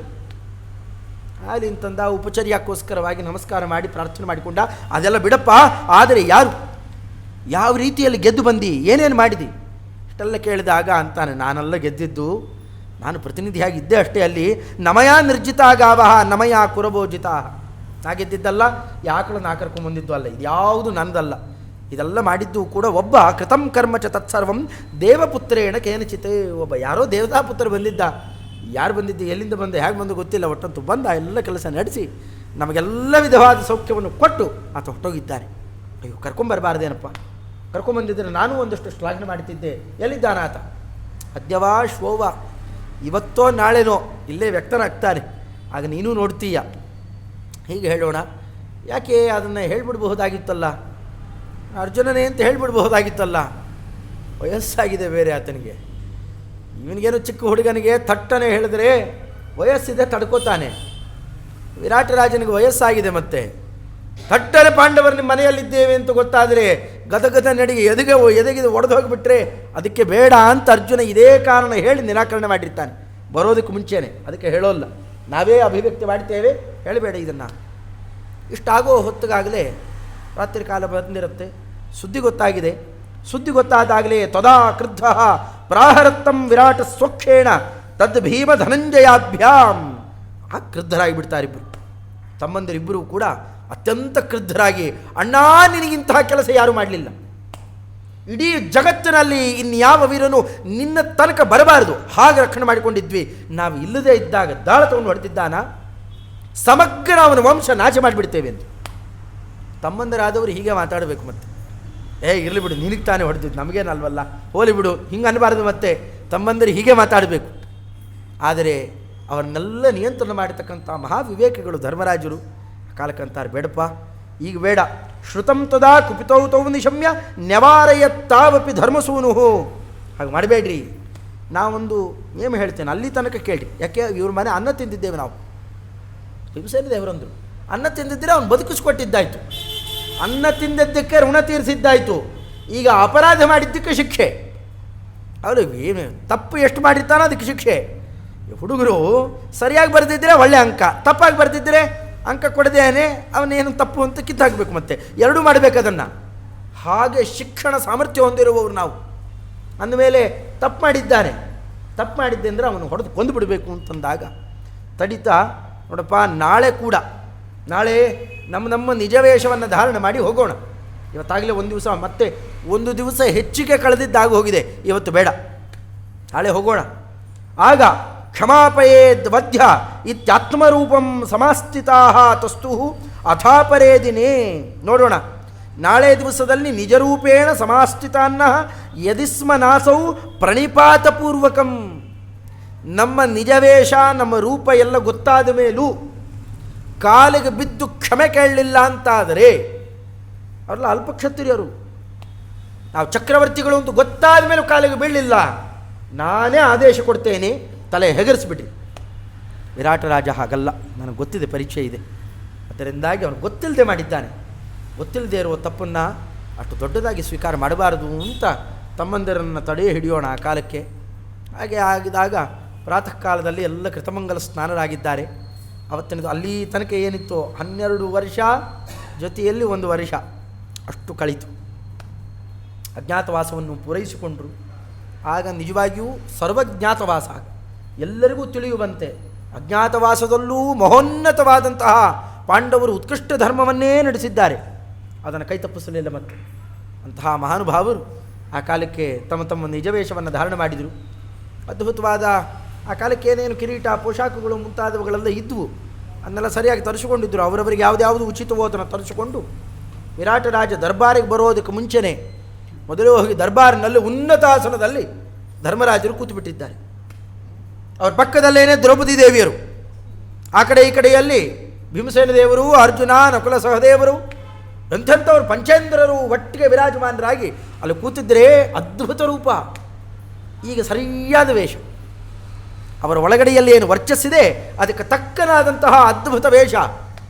ಒಳಗಡೆಯಲ್ಲಿ ಪ್ರವೇಶ ಮಾಡಿ ತರಲಿಕ್ಕೆ ಅರ್ಥ ಆಗ್ತಾ ಇಲ್ಲ. ವಯಸ್ಸಾದವನು ವಿರಾಟ ರಾಜ ನೋಡ್ತಾ ಇದ್ದಾರೆ. ಏನು ವಿಚಿತ್ರ ಇದು, ಹೀಗಾಕಾಯಿತು. ಬರ್ತಿರ್ಲಿಕ್ಕೆ ಎಲ್ಲರನ್ನು ಕೇಳ್ಕೊಳ್ತಾನೆ, ಯಾಕ್ರಪ್ಪ, ಯಾಕೆ ಹೀಗ್ಯಾಕೆ ಸಿಂಹಾಸನದಲ್ಲಿ ಕೂಡ್ತಾ ಇದ್ದೀರಲ್ಲ, ಯಾಕೆ ಕೂಡ್ತೇರಿ? ಹೀಗೆ ಕೇಳಿದರೆ ಕೇಳಬೇಕು ಅದ್ಭುತವಾದ ಮಾತು. ಅರ್ಜುನ ಎದ್ದು ನಿಂತು ಮಾತಾಡ್ತಾನೆ, ಅಲ್ಲಪ್ಪ ನಿನ್ನ ಸಿಂಹಾಸನ ಯಾವ ಲೆಕ್ಕಬಹುದು? ಅವನು ಇಂದ್ರಸ್ಯಾರ್ಧಾಸನಂ ರಾಜನ್ನ ಅಯಂ ಆರೋಢಮರ್ಹತಿ.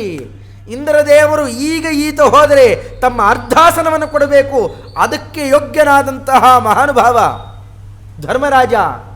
ಯಾವಾತ ಓಡಾಡ್ತಾ ಇದ್ದರೆ ಹಿಂದು ಮುಂದೆ 800 ರಥಗಳು ಓಡಾಡ್ತಾ ಇದ್ದುವು, ಸಾವಿರಾರು ಆನೆಗಳು, ನಾನಾ ತರಹದ ಜ್ಞಾನಿಗಳು ಮುಂತಾದವರು ಈತನಿಗೆ ಆಶೀರ್ವಚನವನ್ನು ಮಾಡ್ತಿರಬೇಕು.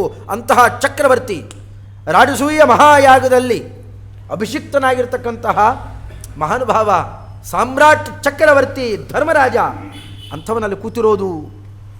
ಖಬರಿ ಆಯ್ತು ಆ ಕಾಲಕ್ಕೆ. ಓಹೋ, ಇದೇನು ವಿಚಿತ್ರ ಇದು, ಅಜ್ಞಾತವಾಸದಲ್ಲಿದ್ದರಲ್ಲ, ಅಜ್ಞಾತವಾಸ ಕಳಿತು.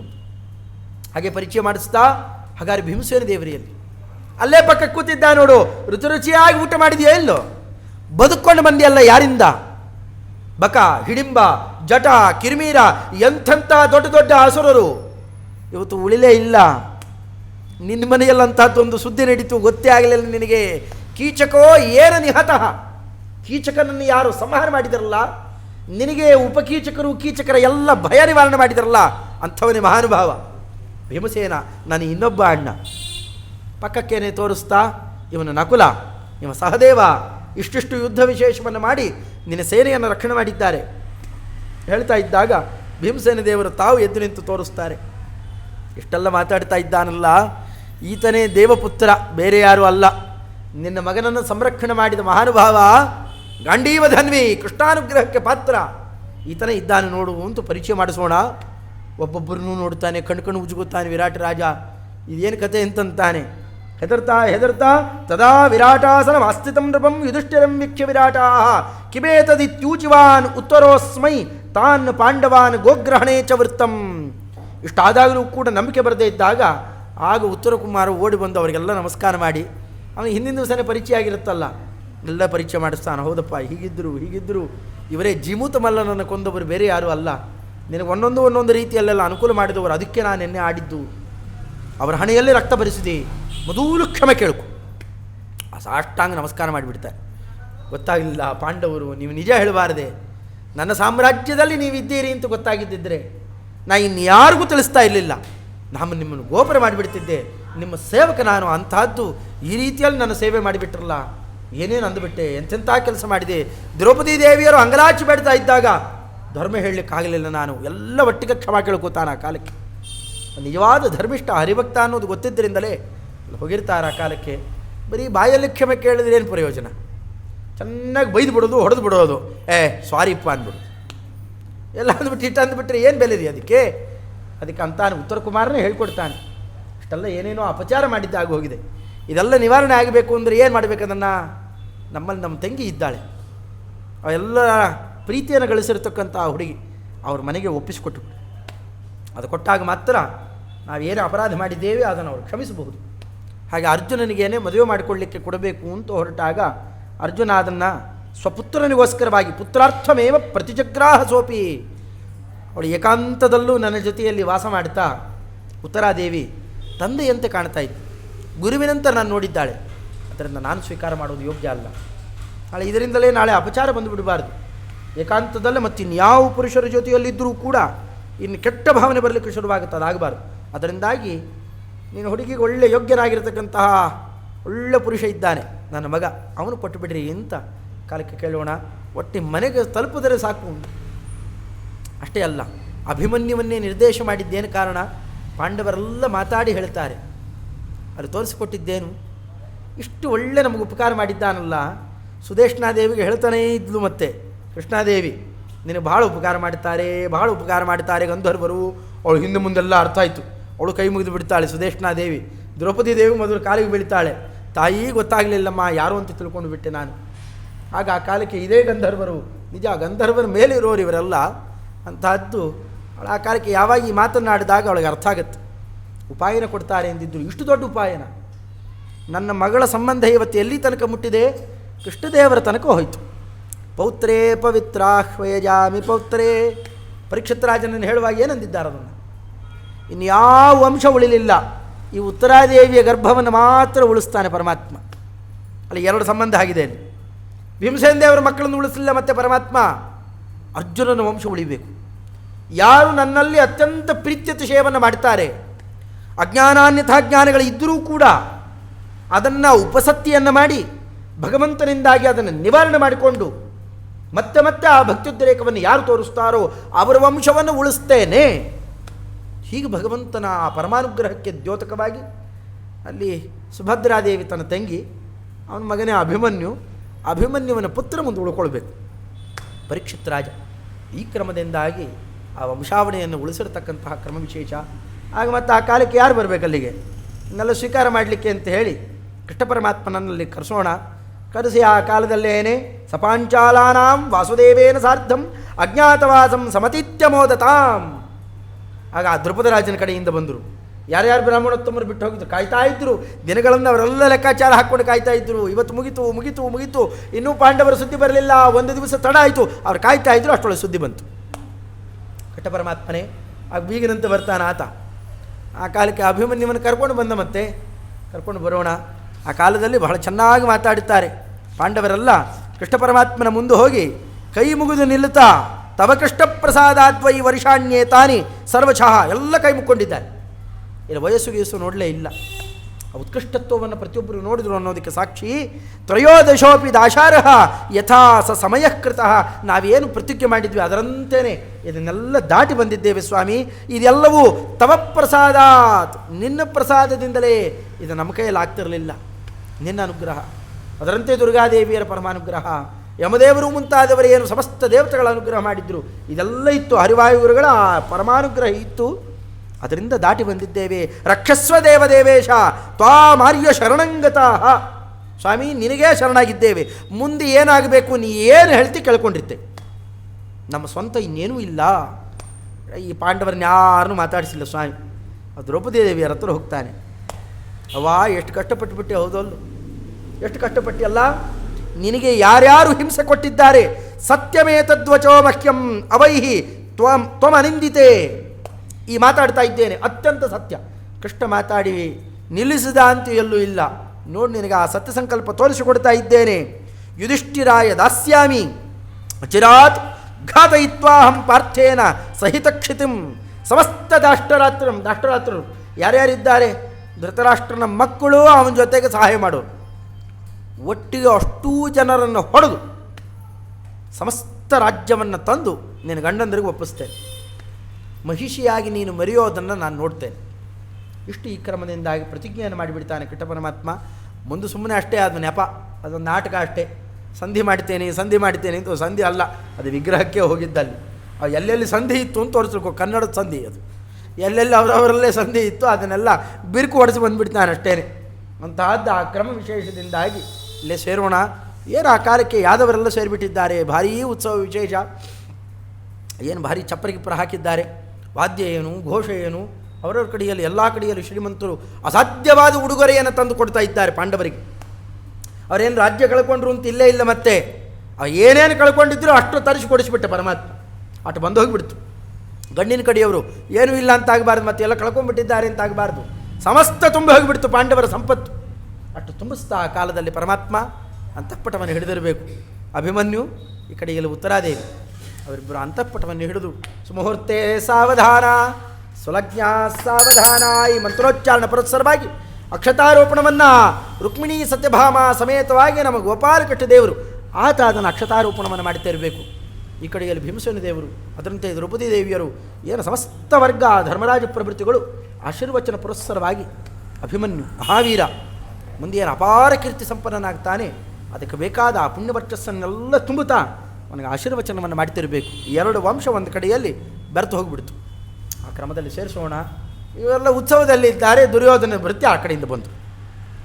ಇಲ್ಲಂತೆ ನೀವೇನೋ ಸರಿಯಾಗಿ ಇನ್ನೂ 13 ವರ್ಷ ದಾಟಲಿಲ್ಲಂತೆ, ಒಂದು ತಿಂಗಳು ಮುಂಚೆನೇ ಗೊತ್ತಾಗೋಯ್ತಂತೆ, ಮತ್ತೆ ಎಲ್ಲ ಕಾಡಿಗೆ ಹೋಗಬೇಕಂತೆ. ಧರ್ಮರಾಜರಿಗೆ ಸಿಟ್ಟು ತಡಿಲಿಕ್ಕಾಗಲಿಲ್ಲ. ಅಲ್ಲಿ ಏನು ಮೂರ್ಖರಿದ್ದೇರಪ್ಪ, ನೋಡಪ್ಪ ನಮ್ಮ ಜೊತೆ ಮಾತಾಡಬೇಡ, ಅಲ್ಲಿ ಭೀಷ್ಮಾಚಾರ್ಯರು ದ್ರೋಣಾಚಾರ್ಯ ಇದ್ದಾರೆ, ಅವರು ಅಕಸ್ಮಾತ್ತಾಗಿ ಏನಾದರೂ ಇಲ್ಲ ಹೀಗಾಗಿಲ್ಲ ಅವರು ದಾಟಿಲ್ಲ ಅಂತ ಅನ್ನೋದಾದರೆ ಮುಂದೆ ಮತ್ತೆ ಹಿಂತಿರುಗಿ ಬರ್ರಿ, ಇಲ್ಲದು ಬರಬೇಡ್ರಿ, ಎದ್ದೊಟ್ಟೋಗ್ರಿ ಅಂತ ಅಷ್ಟೇ.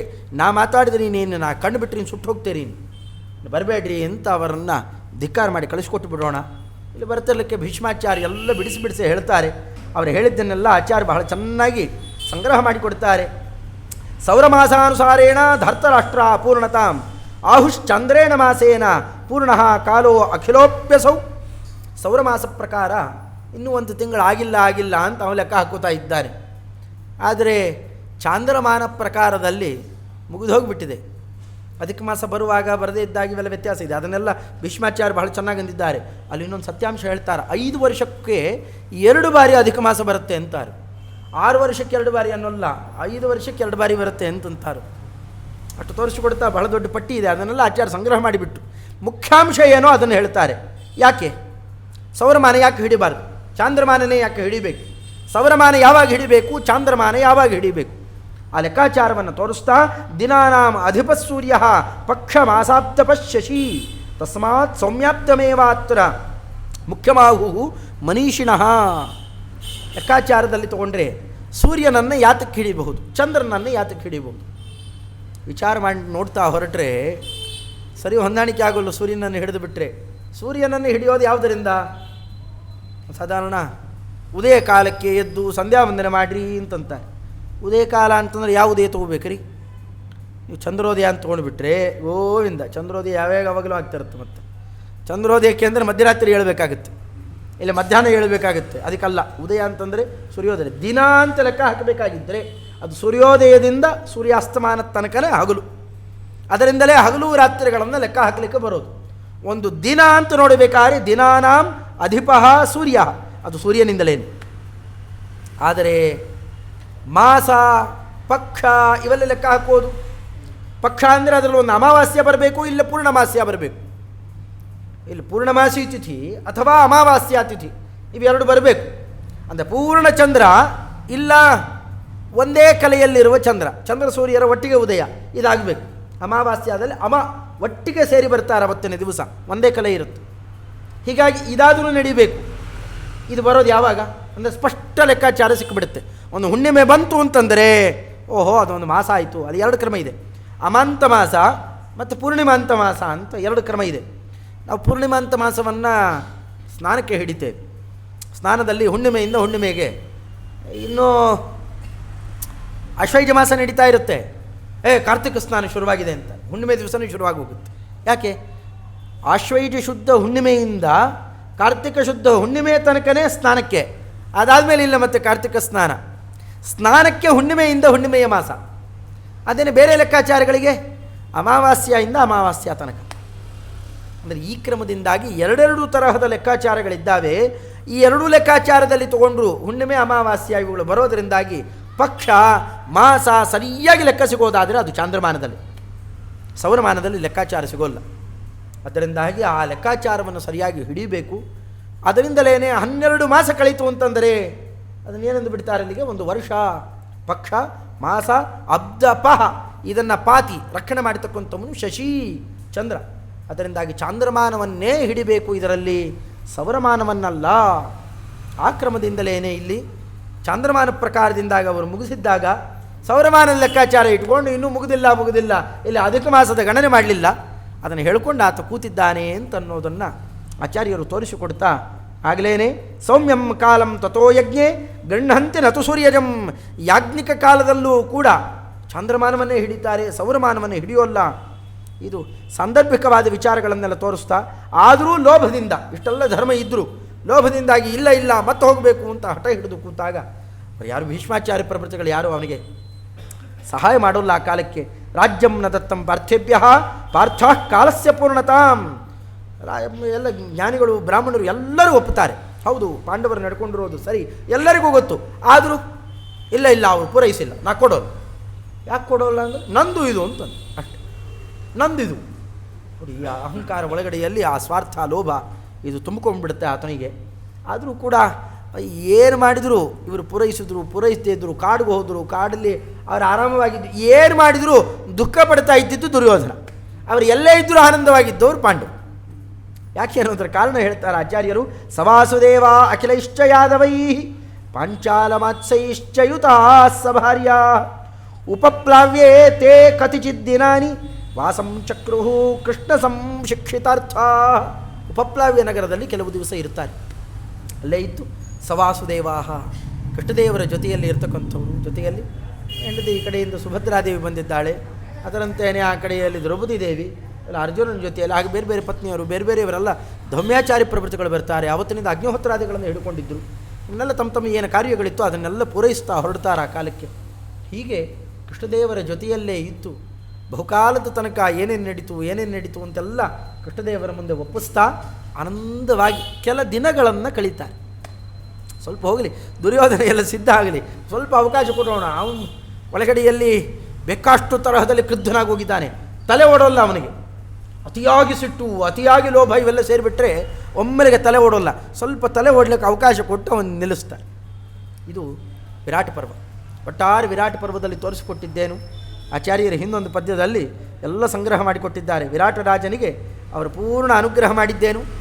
ಭೀಮಸೇನ ದೇವರು ವಿರಾಟ ರಾಜನನ್ನೇ ಉಳಿಸಿಕೊಟ್ಟರು, ಆಕಳನ್ನು ಬದುಕಿಸಿಕೊಟ್ಟರು ಒಂದು ಗುಂಪು. ಅದಾದ ಮೇಲೆ ಆಕಳುಗಳನ್ನು ಉಳಿಸಿಕೊಟ್ಟಂಥವನು ಕುರುಸೇನೆಯನ್ನು ಗೆದ್ದು ಅರ್ಜುನ.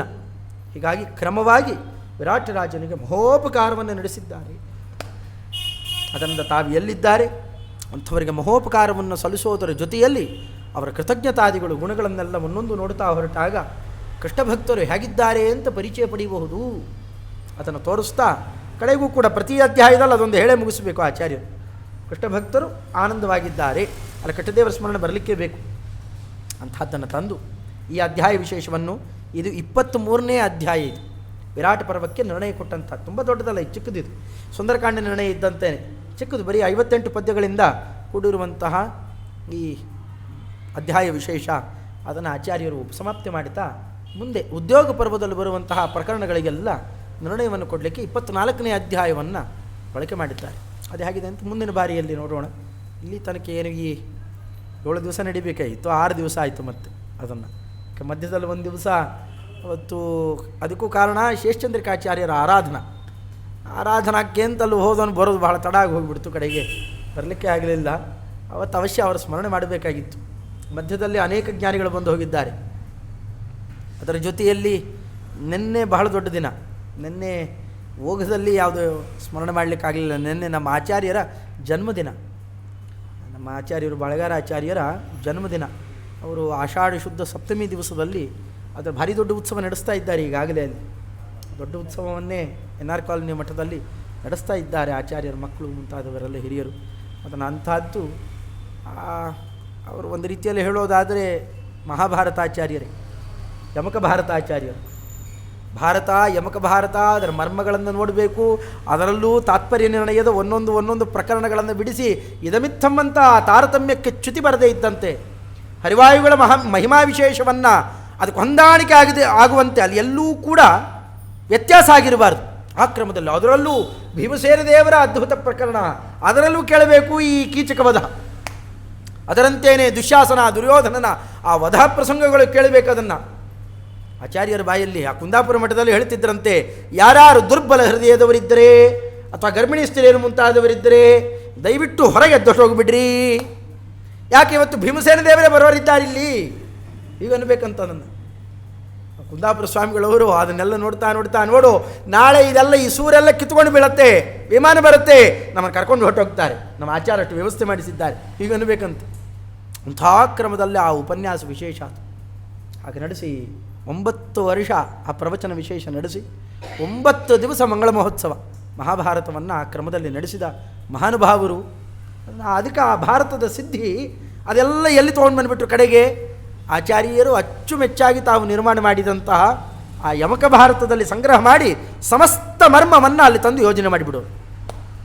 ಇಂಥ ಅದ್ಭುತ ಕಲಾ ಅವರು ಎಷ್ಟು ಅಪಾರ ಕೃತಿರತ್ನಗಳನ್ನು ಕೊಟ್ಟಿದ್ದಾರೆ. ಮಣಿಮಂಜರಿ ವೈಭವ, ಸಭಾಸಾರ ವೈಭವ, ಅದರಂತೆಯೇ ಅದನ್ನು ಇವೆಲ್ಲ ಮಾಣಿಕ್ಯ ಮಂಜರಿ ಮುಂತಾದ ಕೆಟ್ಟ ಕೆಟ್ಟ ಕೃತಿಗಳ ಆಕ್ಷೇಪ ಬಂದಾಗ ಅವತ್ತವತ್ತೇನೆ ಅದಕ್ಕೆ ಉತ್ತರ ಕೊಡೋದು. ಇನ್ಯಾವುದೋ ಪುಸ್ತಕ ಸಿಗಲಿಲ್ಲ ಕಡೆ ಯಾವುದೋ ಆ ಮಾಣಿಕ್ಯ ಮಂಜರಿ ಇಂಥ ಕೆಟ್ಟ ಹಾಗಂತ ತಂದು ಕೊಟ್ಟರೆ ಅದರದ್ದೇನೆ ಮೊದಲನೇ ಒಂದು ಹಾಳೆ ಇರುತ್ತಲ್ಲ, ಅದು ಮೊದಲನೇ ಮುಖಪುಟ ಆದ ತಕ್ಷಣ ಹಾಳೆ ಅದು ಖಾಲಿ ಇರುತ್ತೆ, ಅಲ್ಲೇ ಕೂತ್ಕೊಂಡು ಬರೆದಿದ್ರು. ಅದು ತತ್ಕಾಲಕ್ಕೆ ಉತ್ತರ ಕೊಡಬೇಕು ಅಂತನ್ನುವ ಅದ್ಭುತವಾದ ದೀಕ್ಷಾ ವಿಶೇಷ. ಈಶಾನಸ್ತುತಿ ಅಂತ ಮಾಧ್ವರನ್ನೆಲ್ಲ ಬೈಲಿಕ್ಕೆ ಅಂತ ಹೊರಟಾಗ ಮಾಧ್ವಸ್ತುತಿ ಅಂತನ್ನೋದನ್ನು ನಿರ್ಮಾಣ ಮಾಡಿ ಮಾಧ್ವರಿಗೆಲ್ಲರಿಗೂ ಕೂಡ ಅದನ್ನು ಭೂಷಣಪ್ರಾಯ ಆಗಬೇಕು. ಈಗ ಅದನ್ನು ನಿರ್ಮಾಣ ಮಾಡಿ ನಿಷ್ಠೂರವಾದಂತಹ ಅತ್ಯುತ್ಕೃಷ್ಟವಾದ ಭಾಗವತ ಧರ್ಮ ನೋಡಬಹುದು ಅಂತಂದರೆ ಹತ್ತಿರದಲ್ಲಿ ಗೃಹಸ್ಥಾಶ್ರಮಗಳಾಗಿಯೂ ಇದ್ದು ಯತಿಗಳಿಗಿಂತಲೂ ಹೆಚ್ಚು ಉತ್ಕೃಷ್ಟ ಧರ್ಮ ವಿಶೇಷವನ್ನು ನಡೆಸಿ ಹೀಗೆ ಬದುಕಿದರೆ ಬದುಕು, ಇನ್ಯಾವ ರೀತಿಯಲ್ಲಿ ಬದುಕಿದ್ರು ಅದು ಬದುಕಲ್ಲ, ಹರಿವಾಯುಗಳಿಗೆ ಪ್ರಿಯವಾಗುವ ರೀತಿಯಲ್ಲಿ ಬದುಕಬೇಕಷ್ಟೇ, ಅದು ಸರಿಯಾದ ಬದುಕು ಅಂತ ತೋರಿಸಿಕೊಡ್ತಾ ನನ್ನಂಥ 10 ಜನ ವಿದ್ಯಾರ್ಥಿಗಳಿಗೆ ಅನ್ನೋದಕ್ಕೆ ಒಳ್ಳೆ ಇಂತಹ ದೀಕ್ಷಾ ವಿಶೇಷ ವಿದ್ಯಾಪ್ರದಾನವನ್ನು ಮಾಡಿದಂತಹ ಮಹಾನುಭಾವರು ಆಚಾರ್ಯರ ಪಾದಸ್ಮರಣೆಯನ್ನು ಮಾಡುತ್ತಾ ಈ ಪುಣ್ಯ ವಿಶೇಷ ಎಲ್ಲ ಅವರದ್ದೇ ಅಂತ ಈ ಹೊತ್ತಿನಲ್ಲಿ ಏನಾರು ಒಂದು ಕೊಡಬೇಕು ಗುರುಗಳಿಗೆ. ಏನು ಕೊಡೋದು ಮತ್ತಿದ್ದೇನೆ ಈ ಪುಣ್ಯ ವಿಶೇಷ, ಅವರು ಕೊಟ್ಟಂತಹ ವಿದ್ಯಾ ವಿಶೇಷ, ಅವರು ಕೊಟ್ಟ ದೀಕ್ಷಾ ಆದ್ದರಿಂದಾಗಿ ಅವರ ಪಾದಾರವಿಂದಕ್ಕೆ ಅದನ್ನು ಒಪ್ಪಿಸ್ತಾ ಅವರ ಮೇಲೆ ಜಾಲಿಹಾಳ ಆಚಾರ್ಯರು ಏನು ವಿರಾಟ್ ಪರ್ವ ಅವರು ಹೇಳಿರುವ ಧ್ವನಿಮುದ್ರಣ ಇದೆ ಕೇಳಬೇಕ್ರಿ. ಅದನ್ನು ಆ ಮೋಹಿನಿ ರೂಪದಂತೆ ಸ್ತ್ರೀ ರೂಪವನ್ನು ಧಾರಣ ಮಾಡಿದ ಭೀಮಸೇನ ದೇವರ ರೂಪವನ್ನು ಅವರು ಹಾಡಿ ತೋರಿಸಿದ್ದಾರೆ, ಅದನ್ನು ಕೇಳಬೇಕು. ರಾಜಗೋಪಾಲ ದಾಸರದ್ದು ಅದ್ಭುತ ಹಾಡಿ ತೋರಿಸಿಬಿಟ್ಟಿದ್ದಾರೆ. ಅಂಥ ಮಹಾನುಭಾವರು, ಅಷ್ಟೇ ವಿರಕ್ತರು, ಅಂಥ ಜ್ಞಾನಿಗಳು ಜಾಲಿಹಾಳ ಆಚಾರ್ಯರು.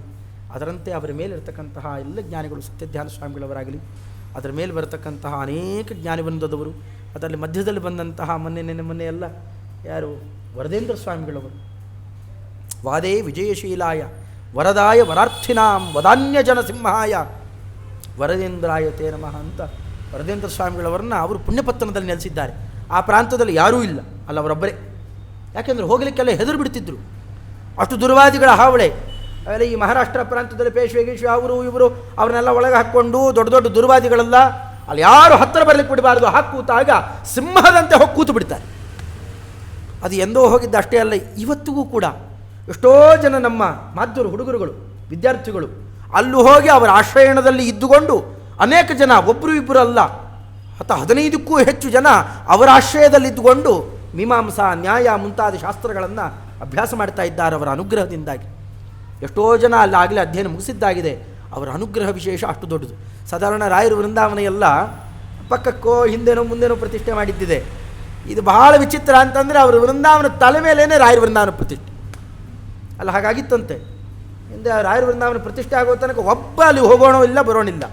ಯಾವತ್ತು ರಾಯರ ವೃಂದಾವನ ಪ್ರತಿಷ್ಠೆ ಆಯಿತು ಅಸಾಧ್ಯ ಜನ ನುಗ್ಗಿ ಬರಲಿಕ್ಕೆ ಶುರುವಾದರು ಅಂತ ವರ್ಣನೆ ಮಾಡಿದ್ದಾರೆ. ಅಂಥ ಅದ್ಭುತವಾದಂತಹ ಮಹಿಮಾ ಸಂಪನ್ನರು ವರದೇಂದ್ರ ತೀರ್ಥ ಶ್ರೀಪಾದಂಗಳವರು. ಅವರು ಬೇರೆ ಯಾರು ಅಲ್ಲ, ನಮ್ಮ ಜಗನ್ನಾಥದಾಸರ ಗುರುಗಳು, ವಿದ್ಯಾಗುರುಗಳವರು ವರದೇಂದ್ರ ತೀರ್ಥರು ಆ ಕಾಲಮಾನದವರು.